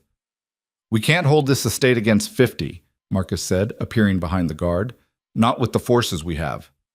Then we don't hold it. Cale started grabbing documents, shoving them into a leather satchel. We take the evidence and run. Get back to the capital before they can catch us. They'll pursue, Helena said, and they know the terrain better than we do. Not all of it. Cale looked at Rhea. The Thornwood. We came through it, they didn't. If we can reach the forest before they overtake us, we might lose them in the terrain, Rhea finished. It's risky. Everything is risky right now. Kyle slung the satchel over his shoulder. Marcus, get the horses ready. Helena, grab whatever supplies you can carry. We leave in 5 minutes. They scattered. Rhea helped gather what they could. Food, water, weapons, blankets. In the courtyard, the Voss guards who'd stood down looked uncertain, aware that they were about to be caught in the middle of something much bigger than they'd bargained for. Those of you who want no part in this, Cale called out, leave now. Go home. Forget you saw us. Most of them fled. The ones who stayed, maybe a dozen, looked grimly determined. We're with you, Majesty. one said. House Voss has honor, or it did before she corrupted it. We'll help see this right. There was no time to argue. They mounted up, Seraphine loaded into a cart under heavy guard, the documents secured in Kael's saddlebags. And as the sun began to set, painting the sky blood red, they rode hard for the Thornwood. Behind them, the dust cloud of approaching riders grew larger. They reached the forest edge just as the pursuing force came into view. Not 50 riders, but closer to 70, and they were closing fast. "Into the woods!" Kael shouted. "Stay together!" The forest swallowed them, and immediately everything became chaos. Branches whipped at faces. The horses struggled over uneven ground. Behind them, they could hear the pursuers crashing through the underbrush, gaining ground. "They're going to catch us," Helena said, fear clear in her voice. "Not if we split up." Kael pulled his horse to a stop. "Marcus, take half the men in the cart with Seraphine. Head northwest. Make as much noise as possible. Draw them off." "That's suicide," Marcus protested. "That's a distraction. When they follow you, circle back and head for the capital by the southern route." Kael's eyes were hard. "That's an order, Captain." Marcus looked like he wanted to argue, but he saluted and started dividing the group. 6 men went with him in the cart. The rest, Kael, Rhea, Helena, and 6 Voss guards, prepared to break in the opposite direction. "We'll meet you at the capital," Kael said. 3 days. If we're not there, you'll be there," Marcus said firmly. Then he kicked his horse into motion, the cart rattling behind him, and disappeared into the darkening forest. The sounds of pursuit shifted, most of the riders following the noise, but not all of them. "They split their forces too," one of the Voss guards said. "At least 20 still on our trail. Then we keep moving." Kael turned his horse southeast toward the deepest part of the Thornwood. Fast and quiet. We lose them in the dark. They rode through a nightmare. The forest at night was alive with sounds. Screams of dying animals, rustling that could have been wind or something worse. The horses were terrified, eyes rolling white, and it took all of Rhea's skill to keep her mare from bolting. An arrow whistled past her ear, so close she felt the wind of its passage. "Contact!" someone shouted. More arrows. One of the Voss guards took a hit to the shoulder and nearly fell from his horse. Helena grabbed his reins, keeping him upright. "Faster!" Kael urged his mount into a dangerous gallop through terrain that could kill them as easily as their pursuers. Rhea followed, leaning low over her mare's neck, branches tearing at her clothes and skin. Behind them, the sounds of pursuit grew louder. They broke into a small clearing and found themselves surrounded. 20 riders in unmarked armor, crossbows trained on them from every direction. And standing in the center, lit by moonlight filtering through the canopy, was Chancellor Aldrich. He looked nothing like the pompous bureaucrat from the throne room. Here, in armor and armed with a sword, he looked like what he really was, a killer. "Your Majesty," he said with mock courtesy, "how convenient of you to bring the evidence directly to us." Kael's hand moved to his sword, but a dozen crossbows tracked the movement. "Aldrich, I should have known." "Should have, yes, but you were always too trusting." Aldrich's smile was cold. "Just like your father." He suspected the truth but could never prove it, and when he got too close, well, he shrugged. Accidents happen. "You killed him." Kael's voice was deadly quiet. "You killed my father." "I did what was necessary to protect the kingdom from the tyranny of the celestial line and those who would restore them." Aldrich gestured, and his men closed in. "And now I'll do what should have been done years ago. Eliminate the last threat to our peace." His eyes locked on Rhea. "Kill the girl," he said, "and bring me the Alpha King, alive. He has a role to play yet." The crossbows shifted, all of them now aimed at Rhea. And in that moment, with death a heartbeat away, Rhea made a choice. She shifted. The transformation was instantaneous, power flooding through her veins like liquid fire. Her wolf erupted from her skin in a blaze of light so bright it turned night into day. The crossbows fired, but Rhea was already moving, faster than should have been possible, the light bending around her like armor. Bolts passed through empty air where she'd been standing a fraction of a second before. She hit the first rider with the force of an avalanche, sending him and his horse tumbling, spun and leaped for the next, jaws closing on armor that crumpled like paper. The light intensified with each movement, pulsing outward in waves that made the horses scream and the men stumble. Kael shifted and joined her, a dark fury to her blazing light, and together they tore through Aldrich's forces like a storm. But there were too many. For every one they dropped, two more took their place.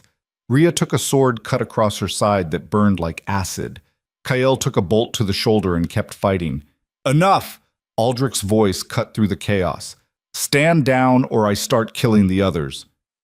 Rhea turned to see 3 crossbows trained on Helena and the Voss guards, who'd been pulled from their horses and forced to their knees. "Your choice, Majesty," Aldrich said. "Submit or watch them die." Kael shifted back to human form, blood running down his arm from the bolt still embedded in his shoulder.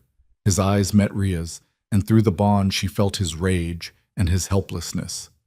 Rhea shifted back too, the light fading. She was bleeding from a dozen wounds, barely able to stand. Aldrich smiled. "Wise decision, though I'm afraid it won't save you." He raised his hand to give the order to fire, and a howl split the night. Not just one. Dozens. Hundreds. The wild pack Rhea and Kael had encountered earlier, and others streaming out of the forest in a massive wave of fur and fangs. They tore into Aldrich's forces with savage efficiency. Men screamed, horses bolted, and in the chaos the wild alpha appeared next to Rhea, his scarred head lowering in submission before turning to face their attackers. He'd brought his pack, brought other packs, called in every wild wolf in the Thornwood to answer the presence of a celestial. Aldrich's forces broke. Those who could flee did, crashing through the forest in full retreat.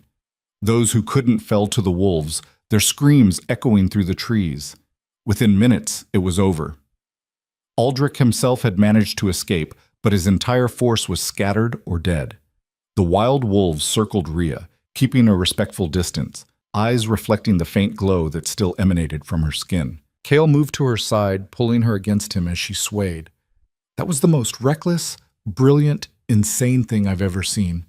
"Did it work?" she managed. "You just summoned an army of wild wolves to save us." "Yeah, it worked." Helena approached carefully, watching the wild alpha with wary respect. "We need to move. Aldrich will regroup, come back with more men." "He'll go to the capital," Kael said grimly. "Try to seize the throne before we can expose him. We have to get there first." "How?" One of the Voss guards gestured at their injured horses, their exhausted state. "We can barely stand, let alone ride." Rhea looked at the wild alpha, an insane idea forming.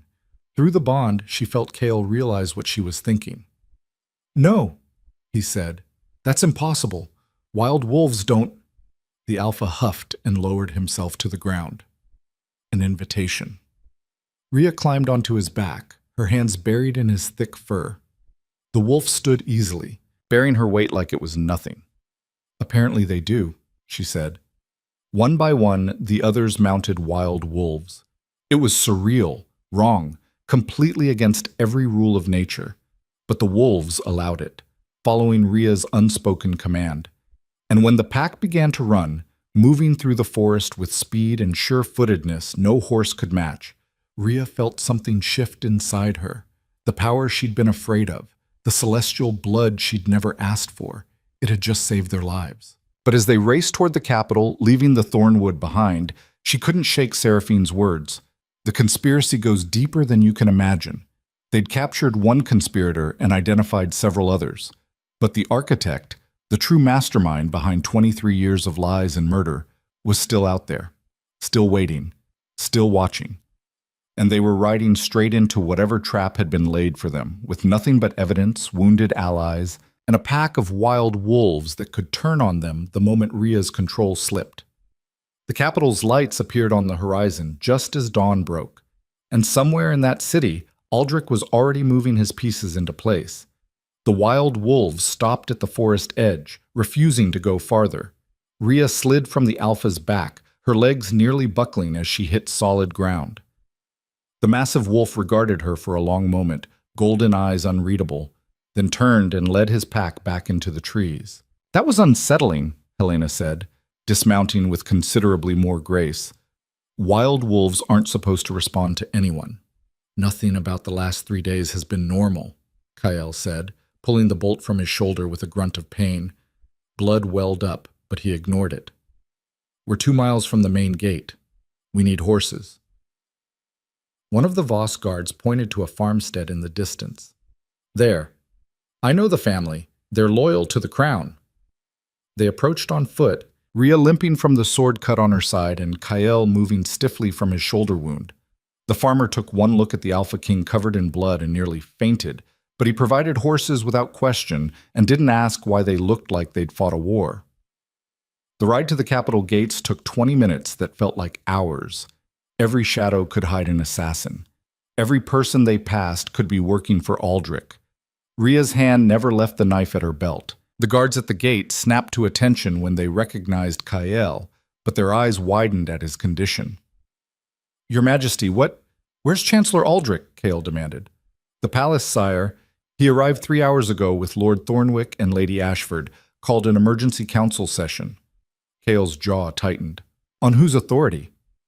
He said you'd been killed in the Thornwood by rebel forces. The guard looked uncomfortable. Said he had witnesses. We weren't sure whether to believe. Do I look dead? Kale's voice could have cut glass. Get me fresh horses, now, and send word to Captain Marcus that I'm alive and in the city. They thundered through the streets, people scattering out of their way. By the time they reached the palace courtyard, word had spread.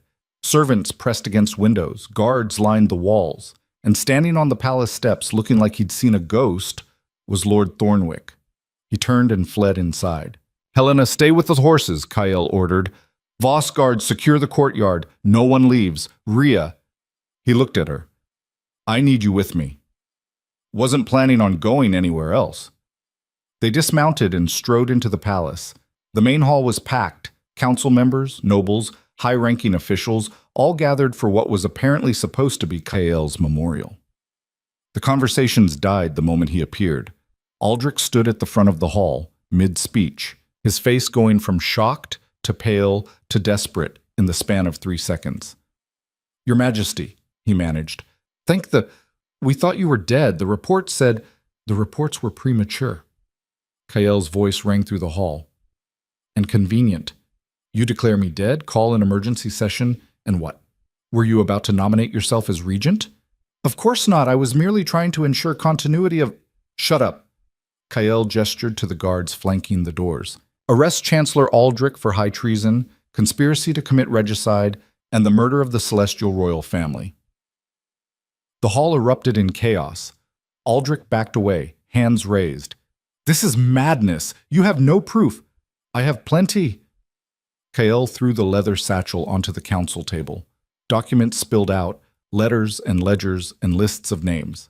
23 years of conspiracy, all documented, including your personal correspondence with someone called the architect. The color drained from multiple faces in the crowd. Thornwick was edging toward a side door. Lady Margot Ashford had gone very still, her expression carefully blank. Guards, Aldrich said, his voice taking on a commanding tone. Arrest the impostor. That's not the Alpha King.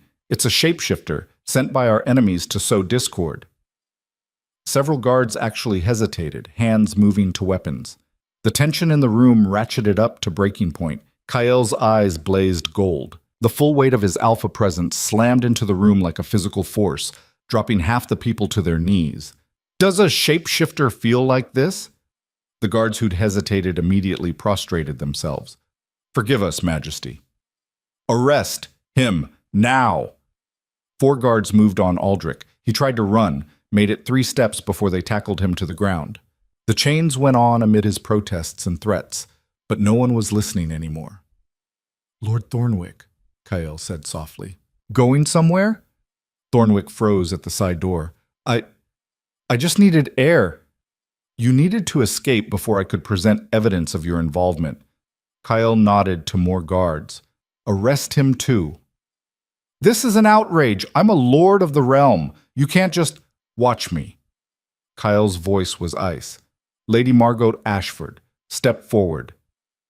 Margot moved with the careful dignity of someone walking to their execution. Her face revealed nothing, but Rhea could see the calculation in her eyes, the desperate search for an escape route that didn't exist. Your niece trusted you, Kyle said. Told you everything about her grandmother's investigation, and you fed every word to the conspiracy. I don't know what you're talking about. Your name is in the documents, your handwriting on several letters. KL held up a page. This one from 6 months ago, informing the others that Helena was getting close to the truth about the poison used in the massacre. This one from 2 months ago, suggesting the borderlands be watched for signs of celestial survivors. He looked at her with contempt. You sold out your own family.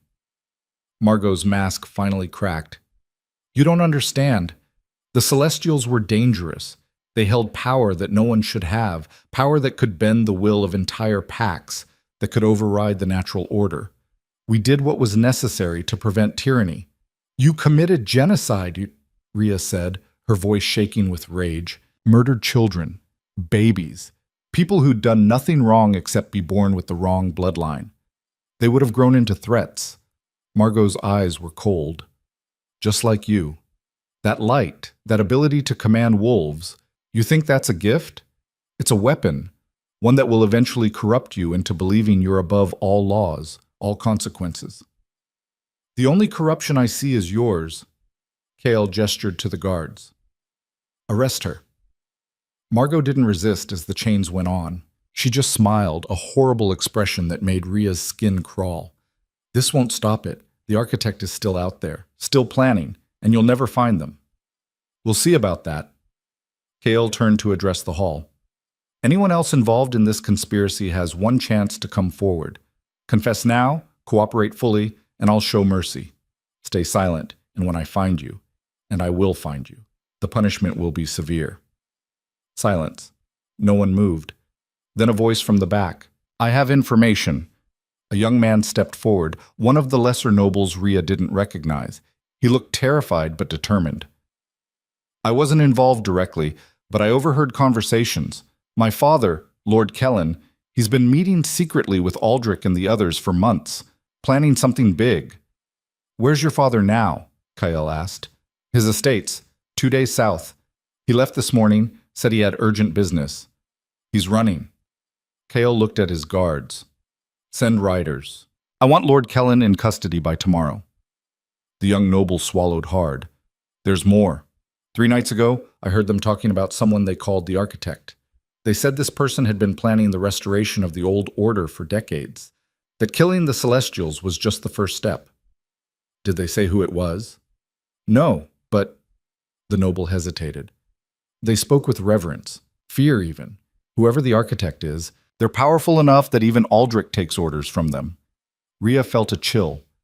Someone more powerful than Aldrich, pulling strings for 23 years, and they still had no idea who. We need to interrogate them, she said quietly to Kyle. Aldrich, Seraphine, all of them. Someone knows who the architect is. Agreed.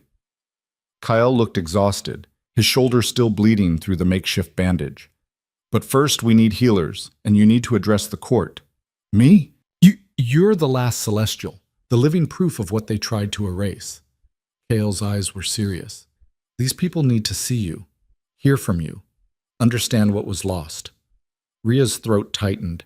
She'd never spoken in front of a crowd like this, never been comfortable being the center of attention. But looking around the hall, at the faces watching her with everything from fear to curiosity to barely concealed hostility, she understood what Kyle was asking. This wasn't just about her anymore. She stepped forward, and the hall went silent. Most of you don't know me, she said, her voice rough but carrying. 3 days ago, I was nobody. A rogue from the borderlands who just wanted to hunt in peace. Then I was dragged here in chains and told I was lying about a bloodline I didn't even know I had. She held up her arm, showing the healing wound and the faint glow that still lingered beneath her skin. The Heartstone confirmed what I am. The ancestors recognized me. And in that moment, I saw what happened to my family. Saw them murdered. Saw my mother die protecting me while soldiers cut down everyone she loved.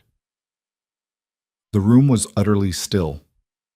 I don't know what the Celestial line was like before. I don't know if they were tyrants or heroes or something in between, but I know they were people. Children, families, and someone decided they didn't deserve to live. Ria's voice hardened.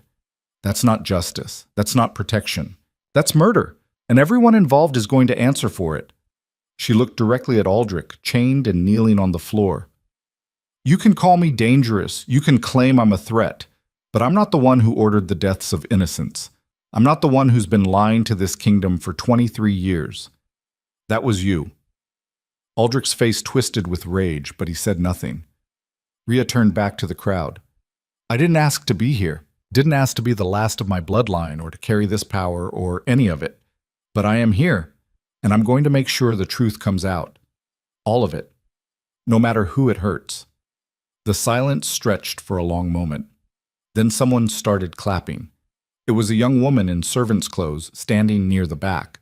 Others joined her, slowly at first, then more, until half the hall was applauding. Not everyone. Some faces remained hostile. But enough. Enough to matter. Kale moved to stand beside her, and the bond between them thrummed with approval and something deeper. Pride, maybe. The trials will begin tomorrow, he announced. Public, transparent, every charge laid out, every piece of evidence presented. This kingdom deserves the truth. He looked at the assembled nobles. And those of you who've been complicit, willingly or through ignorance, need to decide what kind of future you want. One built on lies and genocide, or one where justice actually means something. He gestured to the guards. Take the prisoners to separate cells. Maximum security. No visitors without my direct authorization. To the court. This session is adjourned. We reconvene at dawn. The hall slowly emptied, people filing out in shocked silence. Ria stayed where she was, the adrenaline finally wearing off and leaving her hollow and shaking. You did well, Kael said quietly. I'm terrified. Good. Terror means you understand the stakes. He touched her shoulder carefully, mindful of her injuries. Come on, let's get you to the healers. The royal healer, a different woman than the one who'd stitched Ria's arm, took one look at them and started barking orders. Within minutes, Ria was sitting on an examination table while the healer cleaned the sword wound on her side. Deep, the woman muttered. You're lucky it missed the organs. Another inch to the left and we'd be having a very different conversation. The cleaning hurt worse than the original injury. Ria gritted her teeth and focused on the ceiling while the healer worked. Kael was at the next table, letting another healer extract the crossbow bolt and stitch his shoulder. He didn't make a sound, just watched Ria with an intensity that made her uncomfortable. What? She said finally. You summoned wild wolves. They followed me. That's different. No, you commanded them, made them obey. Kael's voice was quiet. Do you understand what that means? That I'm more dangerous than I thought? That you're more powerful than anyone alive? The texts described celestial abilities, but they didn't. He paused. The strongest celestials in history could influence pack dynamics, command loyalty from their own wolves. But controlling wild packs, animals that have no connection to human society? That's unprecedented. Ria's chest tightened. So Margot was right. I am a weapon. You're a person who happens to have significant power. What you do with it determines whether it's a weapon or a tool. Kael winced as the healer tied off a stitch. And so far, you've used it to save lives, to protect people. That's not the behavior of a tyrant. Yet, Ria said bitterly, how long before this power corrupts me into thinking I'm above the law? How long before my alpha authority does the same to me? Kael met her eyes. We're both walking that line, Ria. The difference is choice. Every day we choose what kind of people we want to be. Power doesn't take that choice away. It just makes the consequences bigger. The healer finished bandaging Ria's side. Rest. No shifting for at least 3 days or you'll tear the stitches. And eat something. You're running on empty. As if summoned by the words, Helena appeared with a tray of food. Thought you might need this. Ria accepted it gratefully, tearing into bread and cheese with the desperation of someone who hadn't eaten properly in days. Helena sat across from her, her expression troubled. I confronted my aunt, she said quietly. Before they took her to the cells, asked her why. What did she say? That she was protecting me. That if the Celestials returned to power, they'd see the Ashford family as a threat for investigating the massacre. She thought she was keeping me safe by working with the people who killed them. Helena's laugh was bitter. 23 years of betraying everything my grandmother stood for, and she genuinely believes she did the right thing. People are good at justifying terrible things, Kael said, especially when the alternative is admitting they're monsters. Will the trials really work? Helena asked. Or will this just become another cover-up? They'll work because I'm making them public. Every noble, every citizen who wants to attend can witness the proceedings. No closed doors, no secret deliberations. Kael's expression was hard. The court won't like it. They'll fight me. But this kingdom needs to see what was done in their name. And if people riot, if supporters of the conspiracy try to free the prisoners, then we deal with it. Kael stood, testing his shoulder gingerly. I'm done protecting comfortable lies to avoid difficult truths. This kingdom either faces what it did, or it rots from the inside. A guard appeared at the door. Majesty, Captain Marcus has arrived with the prisoner. Seraphine? Kael asked. Yes, sire. She's being secured in the cells now, and Captain Marcus reports that several conspirators were captured trying to flee the city. Good. Have Marcus report to me within the hour. I want a full accounting. Kael looked at Rhea and Helena. Get some rest. Tomorrow is going to be brutal. But rest was impossible. Rhea tried, laid down on the soft bed in the quarters they'd given her, closed her eyes, willed herself to sleep.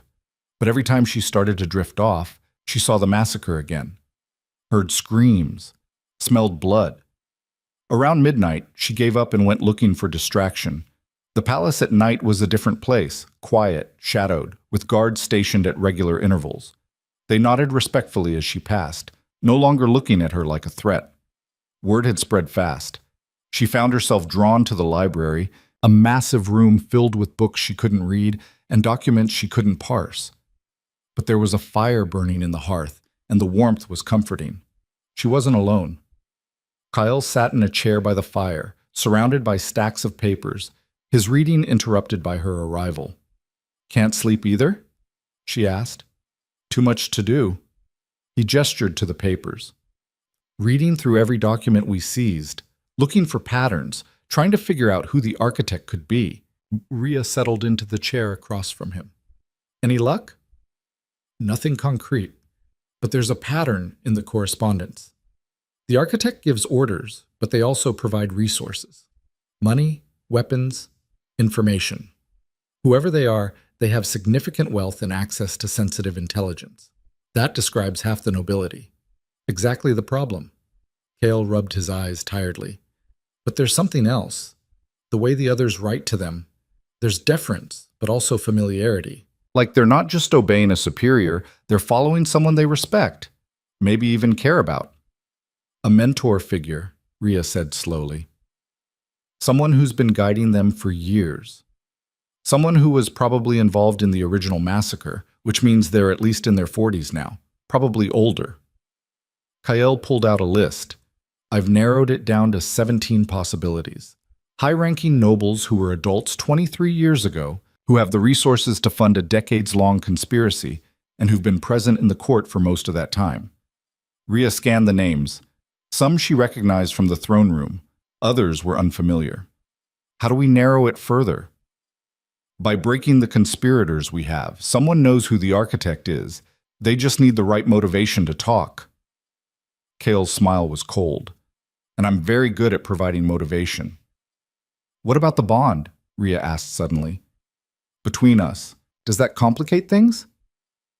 Kael was silent for a moment. Yes. And no. The bond makes you vulnerable. Anyone who wants to hurt me can use you to do it. But it also makes you untouchable. Harm the Alpha Kings bonded, and the entire kingdom will see it as an act of war. We haven't actually... Rhea struggled for words. The bond exists, but we haven't solidified it, haven't completed it. I know. Is that intentional? Kael looked at her seriously. You've had your entire life upended in less than a week. You've been tortured, tried, attacked, and forced into a role you never asked for. The last thing you need is me pushing you into a bond you're not ready for. And if I never am, then we figure something else out. His voice was gentle. I won't trap you, Rhea. Whatever happens between us, it'll be your choice. The tension in her chest eased slightly. Thank you. They sat in comfortable silence for a while, the fire crackling and the weight of the day finally starting to lift. Tell me about your family, Rhea said. The ones you remember. Kael's expression softened. My father was beta to the old king, strong, principled, completely incapable of lying. It made him a terrible politician, but a great father. My mother died when I was young, childbirth complications. I don't remember her well, just impressions. Warmth, the smell of lavender. Siblings? A sister, younger. She died in the same accident that killed my father. His jaw tightened. I was 17, newly promoted to alpha of my birth pack. I came home to find them both dead, the scene staged to look like a territorial dispute gone wrong. But my father was too good a fighter to be taken by common rogues. And my sister, he swallowed. She was 12. She wouldn't have even been a target. Aldrich killed them. Or had them killed. I could never prove it, but I knew. That's when I started investigating the Celestial Massacre. My father had been obsessed with it before he died, convinced it was connected to something bigger. I thought if I could solve that mystery, I'd find his killers. And you did, Rhea said quietly. Took me 13 years. But yes. Kael looked into the fire. Sometimes I wonder if it was worth it. All those years spent hunting conspiracies instead of living. But then I think about my sister, about your family, about all the people who died for someone else's idea of the greater good, and I know I couldn't have done anything else. Rhea reached across and took his hand. The bond pulsed between them, warm and steady. We're going to finish this, expose everyone involved, make sure it never happens again. Kael's fingers tightened around hers. I believe you. They stayed like that until dawn started to lighten the windows, two people bound by tragedy and purpose, finding comfort in each other's presence. When the sun finally rose, they were ready. The trials began in the Great Hall, every seat filled and people pressed against the walls. Kael had ordered the doors left open so those outside could hear. This was justice in full view of the kingdom. Aldrich was brought up first, still in chains, looking smaller somehow, without his chancellor's robes. He stood before the assembled court with his head high, defiant to the end. Kael read the charges. Conspiracy to commit regicide, multiple counts of murder, treason spanning 23 years. The evidence was laid out piece by piece. Letters, ledgers, testimony from the young noble who'd come forward. How do you plead? Kael asked. Not guilty. Aldrich's voice rang clear. Everything I did was for the good of the kingdom, to protect it from the tyranny of the celestial line. History will vindicate me. History will remember you as a murderer, Rhea said from her seat beside Kael. Nothing more. The trial continued for hours. Witness after witness came forward, servants who'd seen things, guards who'd been ordered to look the other way, nobles who'd suspected but stayed silent out of fear. The picture that emerged was damning. Finally, Kael called for a verdict. The council members who weren't under arrest or suspicion voted. It was unanimous. Guilty on all counts. The sentence is death, Kael pronounced, to be carried out at sunset tomorrow. Do you have any final words? Aldrich's composure finally cracked. You're making a mistake. The architect will... Who is the architect? Kael demanded. Give me a name and I'll commute your sentence to life imprisonment. For a moment, Rhea thought he might actually do it. She saw the calculation in Aldrich's eyes, the desperate weighing of options. Then he smiled. I'd rather die than betray them.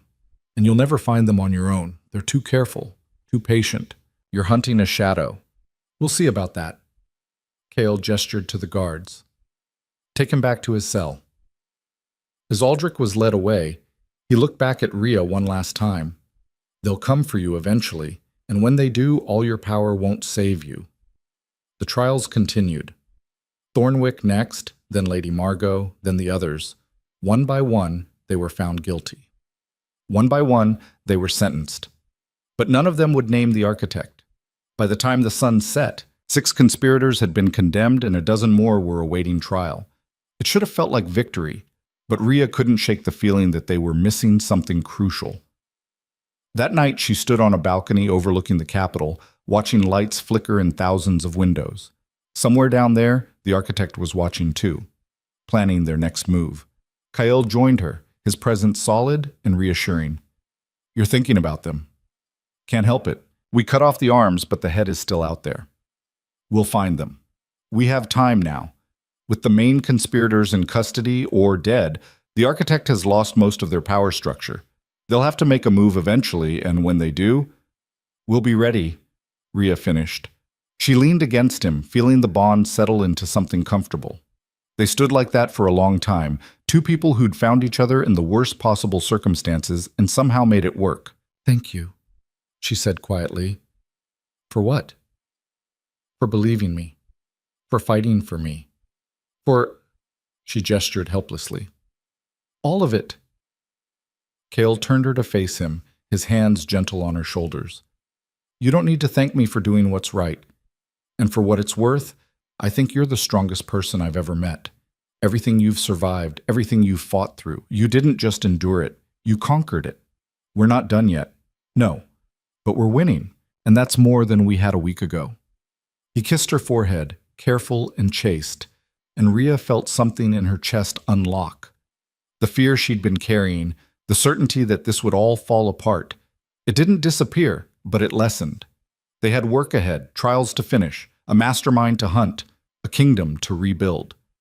But standing there in the firelight with Kael's arms around her and the bond singing between them, Rhea allowed herself to believe they might actually succeed. The girl who'd been dragged to the Iron Court in chains was gone.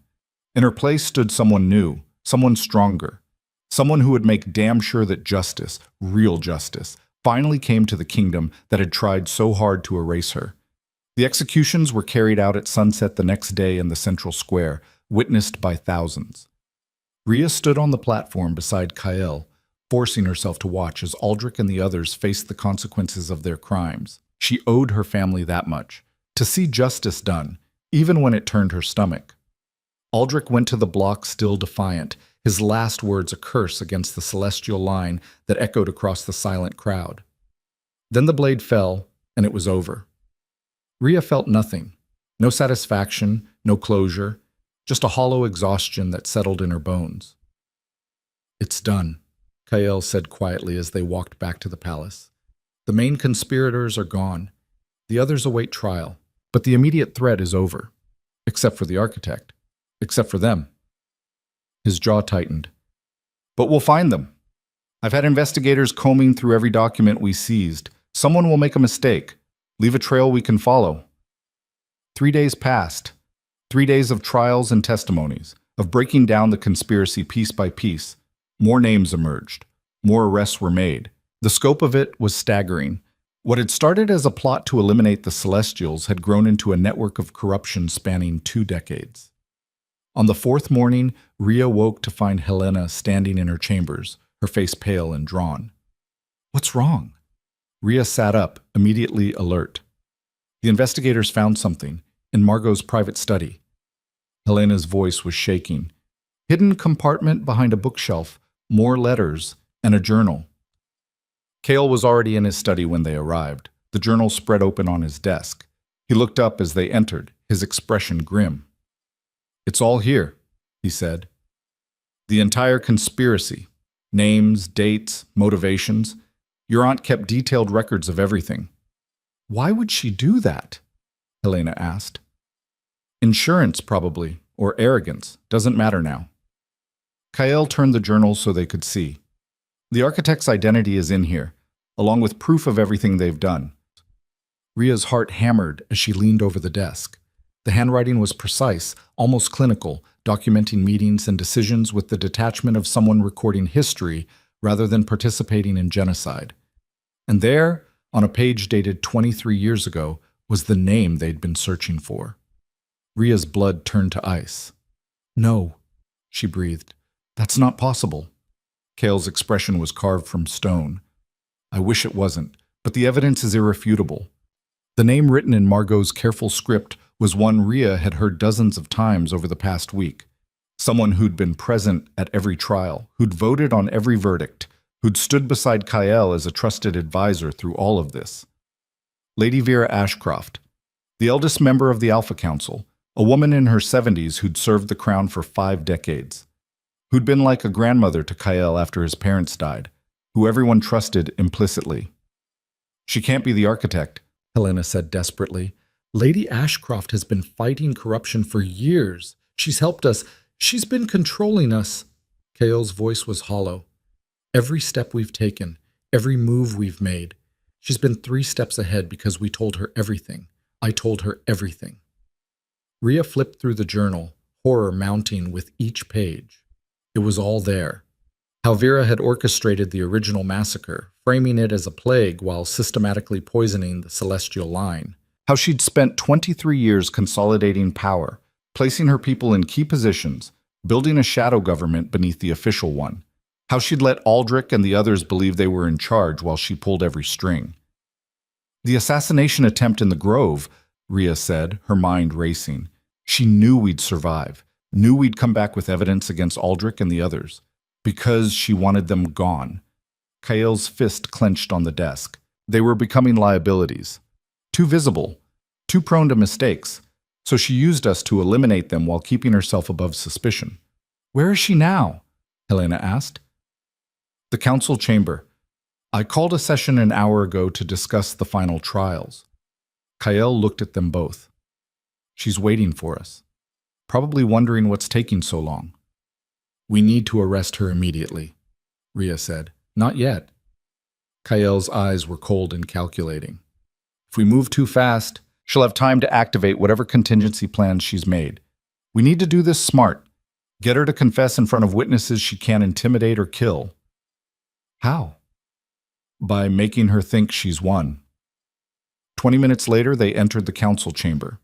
The remaining council members were already assembled, 8 of them now, after the arrests and executions.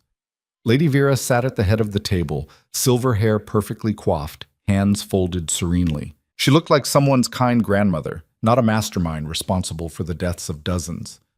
Your Majesty, she said warmly, I was beginning to worry. Is everything all right? More than all right. Kyle settled into his chair, every inch the confident king. The investigators made a breakthrough. We've identified the architect. Vera's expression didn't change. Wonderful news. Who? Lord Garrett of House Blackthorn. He fled the capital 3 days ago, but we have riders in pursuit. It was a lie. Lord Garrett was a minor noble who died 5 years ago. But Vera couldn't know that Kyle knew she was the architect. Excellent work, Vera said. Once you have him in custody, we can finally put this ugly business behind us. I wanted your counsel on something. Kyle leaned forward. With so many council seats empty, I need to appoint replacements. People I can trust absolutely. I was hoping you could provide recommendations. This was the trap. If Vera believed she'd gotten away with it, she'd try to place her own people in the empty seats, would overplay her hand. Of course. Vera pulled out a list from her robes. I took the liberty of preparing suggestions. All of them are proven loyalists with impeccable records. Kale scanned the list. Every name was someone connected to the conspiracy. People whose records were only impeccable because Vera had spent years covering their crimes. This is perfect, he said. With a council like this, we could really reshape the kingdom, implement reforms, change laws that have held us back. Exactly what I was thinking. Vera's smile widened. The old ways have served their purpose, but it's time for new leadership, younger blood with fresh ideas. She was barely hiding it now, talking about reshaping the kingdom, changing laws. She thought she'd won, thought she'd eliminated her rivals and positioned herself to control everything through Kyle. There's just one thing I'm curious about, Kyle said casually. The Celestial Massacre. With everything we've uncovered, I keep wondering, was eliminating them really necessary, or was there another way? There was no other way. Vera's voice was firm. The Celestials were a cancer. Their power was too great, too uncontrolled. They could have destroyed everything our ancestors built. Difficult choices had to be made for the greater good. But children? Rhea said quietly. Babies? How are they a threat? They would have grown into one. Vera looked at her with something almost like pity. You're young. You don't understand how power corrupts. Give someone abilities like yours, and eventually they'll use them to dominate others. It's inevitable. Is that what you did? Kael asked. Used your power to dominate others? Vera's expression flickered, just for a moment. I don't have special abilities. I'm just a loyal servant of the crown. A loyal servant who orchestrated genocide, built a shadow government, and has been manipulating kingdom politics for 23 years. Kael's voice was ice. We know, Vera. We have your correspondence, Margot's journal with every detail of the conspiracy, and your role as the architect. The room went deadly silent. Vera's mask didn't crack. She just smiled, calm and serene. Do you really think I'd be so careless as to leave evidence lying around? Margot was arrogant. She thought documenting everything gave her leverage over you. Helena stepped forward, the journal in her hands. She was wrong, but she did give us everything we needed to expose you. A journal written by a known conspirator isn't evidence. It's the desperate lies of someone trying to bargain for their life. Vera looked around the table at the other council members. Surely you don't believe this nonsense. I've served this kingdom faithfully for 50 years. I was there when Kael's father died, helped raise him, guided him to the throne. Would I have done that if I was some kind of villain? You did it because you needed a puppet king, Kael said. Someone young and grieving who'd trust you implicitly. Someone you could control. And yet you're the one in control now. Making wild accusations against your most loyal advisor based on forged documents. Vera's voice took on an edge. This is exactly the kind of paranoia I warned about. The girl has corrupted your judgment, made you see enemies everywhere. Don't blame Rhea for your crimes. I'm not blaming anyone. I'm stating facts. Vera stood, her posture regal despite her age. You're making a terrible mistake, Kael. One you'll regret. I've served this crown with honor and distinction, and I won't stand here and be accused of treason by a feral outsider and her lapdog king. The insult hung in the air. Several council members gasped. Kael stood slowly, his eyes blazing gold. You will address your Alpha King with respect. You stopped being my Alpha King the moment you let that creature bind you.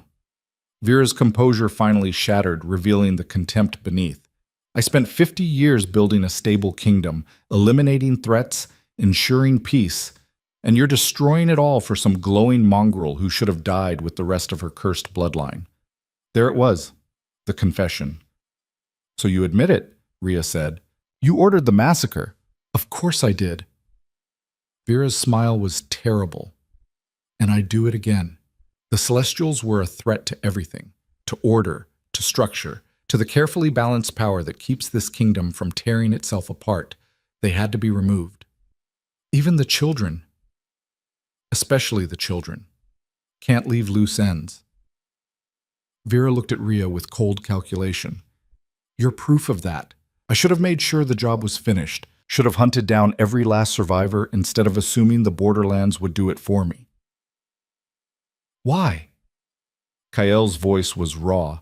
Why kill my father, my sister? They weren't Celestials. Your father was getting too close to the truth, asking questions I couldn't deflect forever. And your sister, Vera shrugged. Collateral damage. She was there when the assassins came. Couldn't be helped. The bond flared between Kael and Rhea, carrying his rage and grief like a physical wave. Rhea moved closer to him, grounding him before he did something they'd all regret. You're under arrest, Kael said through gritted teeth, for conspiracy, treason, multiple counts of murder, and crimes against the crown spanning 5 decades. On what authority? Vera's voice was mocking. The Alpha Council? Look around, boy. Half these seats are empty because of your witch hunt, and the ones that remain, she looked at the assembled members. Do you really think they'll side with you over me? I've been their mentor, their guide, their voice of reason for decades. You've been king for 8 years. Who do you think they'll trust? The council members exchanged uncertain glances. Rhea saw the calculation in their eyes, the fear. Vera had been a constant in their lives for so long that betraying her felt impossible. Then one of them stood. Lord Emmerich, an older man with gray in his beard and scars from past battles. "I trust the evidence," he said quietly, "and I trust my king. Lady Ashcroft, you're the most dangerous person I've ever met, and I'll sleep better knowing you're in chains." Another stood, then another. Within moments, 5 of the 8 had sided with Kael. Vera's expression finally showed something other than smug confidence, surprise, and beneath it, the first flicker of fear. "You're making a mistake," she said, backing toward the door. "All of you. I have contingencies. People loyal to me throughout the kingdom, guards, nobles, entire houses who owe me favors. You can't arrest me without starting a civil war." "Then we'll fight that war." Kael gestured to the guards at the door. "Take her into custody, maximum security, no visitors, no communication with anyone outside her cell." The guards moved forward. Vera pulled a knife from her robes with surprising speed and held it to her own throat. "One step closer and I end it here," she said, "and you lose your only chance of finding all my people. The conspiracy doesn't end with me. There are dozens of others who will continue the work if I die." "Then give me their names," Kael said. "Cooperate, and I'll commute your sentence to life imprisonment." Vera laughed, the sound edged with madness. "You think I'd betray them? After 50 years of building this? I'd rather die than see it all undone." "Then die," Rhea said coldly, "because either way, we're tearing down everything you built." For a moment she thought Vera might actually do it. The knife pressed harder against her throat, drawing a thin line of blood. Then Helena stepped forward, her voice gentle. "Aunt Vera, please, don't make me watch another family member die for this conspiracy." Vera's eyes locked on Helena. Something flickered in her expression. Regret, maybe, or the ghost of affection. "You were always too soft, child. Too much like your grandmother. That's why I could never bring you into the inner circle." "I'm glad you didn't." Helena's voice was steady despite the tears on her face. "Because it means I get to help stop you." The knife lowered fractionally. The guard seized the moment, rushing forward and disarming her before she could react. The chains went on, and Vera Ashcroft, the architect, the woman who'd pulled strings for half a century, was finally caught. As they led her away, she looked back at Kael one last time. "You'll regret this. The kingdom needs people like me. People willing to make the hard choices, to do what's necessary regardless of cost. Without me, it'll all fall apart." "Then we'll build something better from the ruins," Kael said.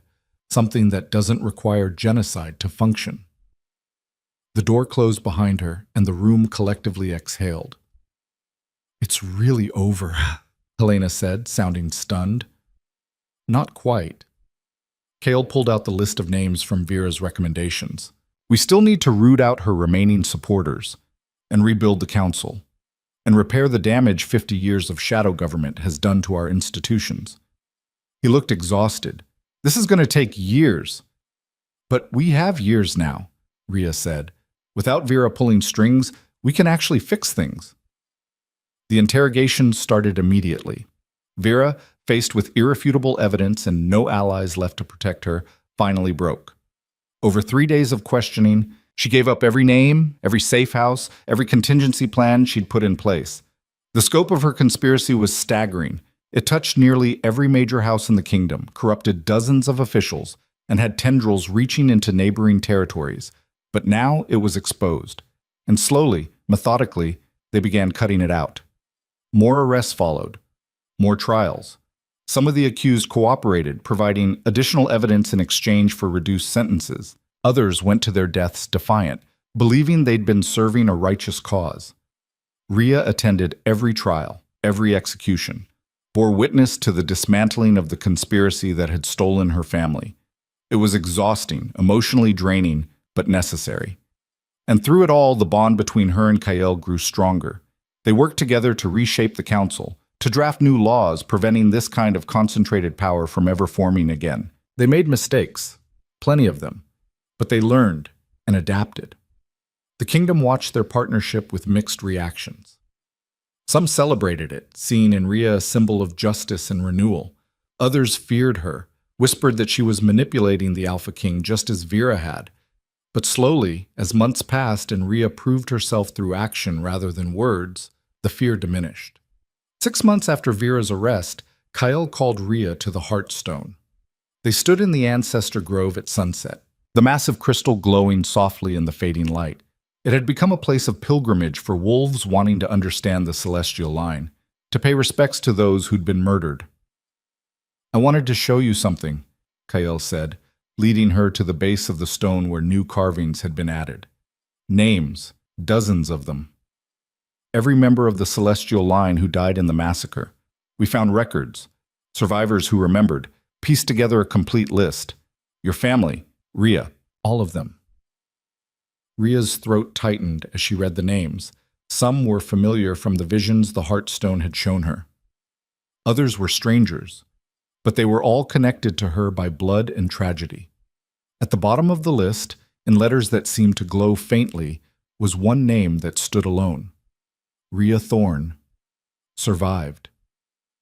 "You're not just the last celestial," Kyle said quietly. "You're the bridge between what was lost and what can be built. The proof that even the worst atrocities can't erase a people completely." "I don't want to be a symbol," Rhea said. "I just want to be me." "Then be you, but understand that being you includes this." He gestured at the memorial, at the names of her family. "You carry their legacy whether you want to or not. The question is what you do with it." Rhea stood there for a long moment, reading and rereading the names. Her family. People she'd never known, but who'd shaped her existence by their absence. Then she stepped forward and placed her hand on the Heartstone. Light blazed from the crystal, brighter than it had been during the trial. It poured through her, around her, spreading outward in waves that washed over the entire grove. The runes on the ground ignited. The statue behind the old throne turned fully toward her, its stone eyes blazing with recognition. And for just a moment, Rhea felt them. Her family. Not as memories or visions, but as presences, warm, proud, welcoming, telling her she'd done well, that they were proud of her, that she'd honored them by surviving, by fighting, by refusing to let their deaths be meaningless. Then the light faded and she was alone again. But the emptiness she'd carried for 23 years, the hole where family should have been, felt smaller somehow, filled not by the dead, but by the living. By Kyle and Helena and the allies who'd stood with her. By the people who'd chosen to support her not because of her bloodline, but because of who she'd proven herself to be. "I'm going back to the borderlands," she said suddenly. Kyle looked surprised. "Why?" "Because there are people there who need help. Rogues, outcasts, wolves who don't fit into pack society. I grew up with them. I understand them. And if we're really rebuilding this kingdom into something better, we need to include everyone, not just the nobility and the pack-born." "You want to establish a sanctuary?" Kyle said slowly. "More than that. A new kind of pack. One that accepts wolves regardless of their history or bloodline. Where power comes from merit and character, not birth." Rhea looked at him. "The celestial line is gone, but something new can rise in its place. Something that honors what they stood for without repeating their mistakes. You'd leave the capital. I'd split my time. Here when you need me for council business or when threats emerge. There when I can do the most good." She took his hand. "We're bonded, Kyle. That doesn't mean we have to be together every moment. It means we trust each other to do what needs doing, wherever that takes us." He was quiet for a long moment. Then he smiled, a real smile, warm and genuine. "You're right, and you'll have my full support. Resources, protection, whatever you need to make it work. Just one thing." Rhea pulled him closer. "The bond. We've been dancing around it for months, letting it exist without fully accepting it. I think it's time we stop pretending we don't want this." "You're sure?" His voice was soft. "No pressure, no obligation. This is your choice." "I'm sure." She reached up and kissed him, feeling the bond snap into perfect alignment as their lips met. The Heartstone blazed behind them, light spilling across the grove in celebration or acknowledgement, and when they pulled apart, Rhea felt complete in a way she never had before. Not just because of the bond, but because she'd finally found her place, her purpose. The trials concluded 2 weeks later. Vera was sentenced to life imprisonment in the most secure facility in the kingdom, isolated completely with no chance of ever influencing anyone again. Her remaining supporters were given varying sentences based on their level of involvement, some executed, others imprisoned. A few granted clemency in exchange for cooperation. The kingdom began the slow process of healing. New council members were appointed based on merit rather than connections. Laws were reformed to prevent concentrated power.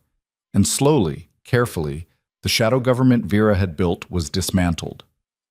Rhea spent her time between the capital and the borderlands, building her sanctuary from nothing. It started small, a few outcasts willing to take a chance on her vision. But word spread. Within 6 months, she had 50 wolves under her protection. Within a year, 200. They came from everywhere. Rogues fleeing persecution, pack wolves who didn't fit their birth families, humans who'd been bitten and abandoned. She welcomed them all, teaching them what she'd learned from her wild wolf family.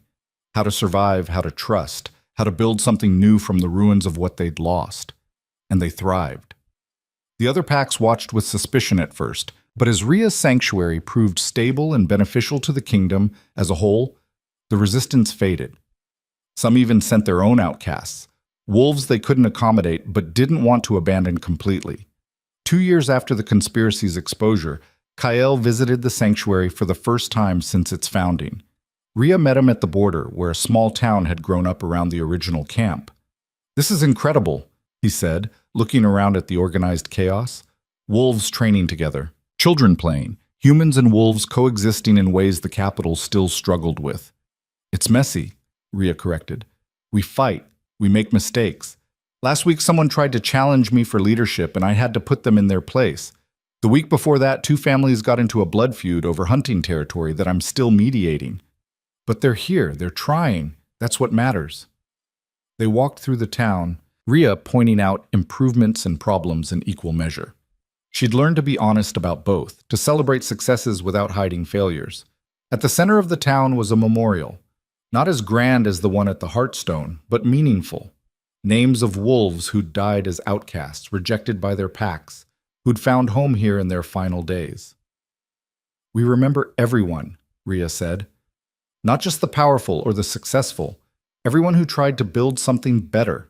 Hale pulled her close, the bond humming contentedly between them. "You've done more in 2 years than most rulers accomplish in a lifetime. We've done it. You provided the resources and protection. Helena helped with the organization. Marcus sent guards to train our fighters. This wasn't just me. But it started with you, with a girl who refused to accept that being an outcast meant being worthless." He kissed her forehead. "I'm proud of you." That night, they stood together under the stars, watching the sanctuary settle into sleep. Fires burned in hearths, voices carried on the wind. Somewhere a mother sang to her children in a language Rhea didn't know but understood anyway. "Do you ever regret it?" Kael asked. "Everything that happened, being dragged to the Iron Court, having your whole life destroyed." Rhea thought about it, about the girl she'd been, feral, isolated, knowing nothing of her heritage or potential, about the pain and terror and loss that had brought her here. "No," she said finally. "I regret what was done to my family, the massacre, the conspiracy, all the lives destroyed. But what happened to me specifically?" She shook her head. "It brought me here, gave me purpose. Let me build something that matters. I can't regret that." "Even though you lost your old life, I gained a new one, a better one." She looked at him. "And I found you, found family and people who chose me rather than being born to me. That's worth everything I lost." They stood like that for a long time, 2 people bound by fate and choice, looking out over a kingdom slowly healing from decades of wounds. The celestial line was gone, but in its place, something new had risen. Not a bloodline defined by power, but a community defined by resilience, by the courage to survive impossible odds and build something better from the ashes. Rhea Thorne had been dragged to the Iron Court in chains, condemned as a liar, sentenced to death for the crime of existing. And she'd conquered it all. Not through violence or revenge, though she'd needed both at times, but through persistence, through refusing to let others define who she was or what she could become, through choosing every day to be better than the hatred that had tried to destroy her. The girl from the borderlands had become a queen in everything but name, a leader who'd reshaped a kingdom through sheer force of will, and an unwavering belief that justice mattered, that truth mattered, that every life had value regardless of bloodline or birth. And as dawn broke over the sanctuary, painting the sky in shades of gold and pink, Rhea felt her wolf stir contentedly. The glow beneath her skin pulsed once, twice, then settled into a steady warmth. She was home, not in the borderlands or the capital or any physical place, but in herself, in the life she'd chosen, and the family she'd built, and the purpose she'd forged from tragedy. The last Celestial stood in the light of a new day, surrounded by those who'd chosen to stand with her, and knew with absolute certainty that she'd won. Not because she'd destroyed her enemies, though she had. Not because she'd survived impossible odds, though she had that too. But because she'd taken everything meant to break her and used it to build something better. Something that would outlast her, outlast them all. A legacy not of power or bloodline, but of hope. And that was worth more than any throne,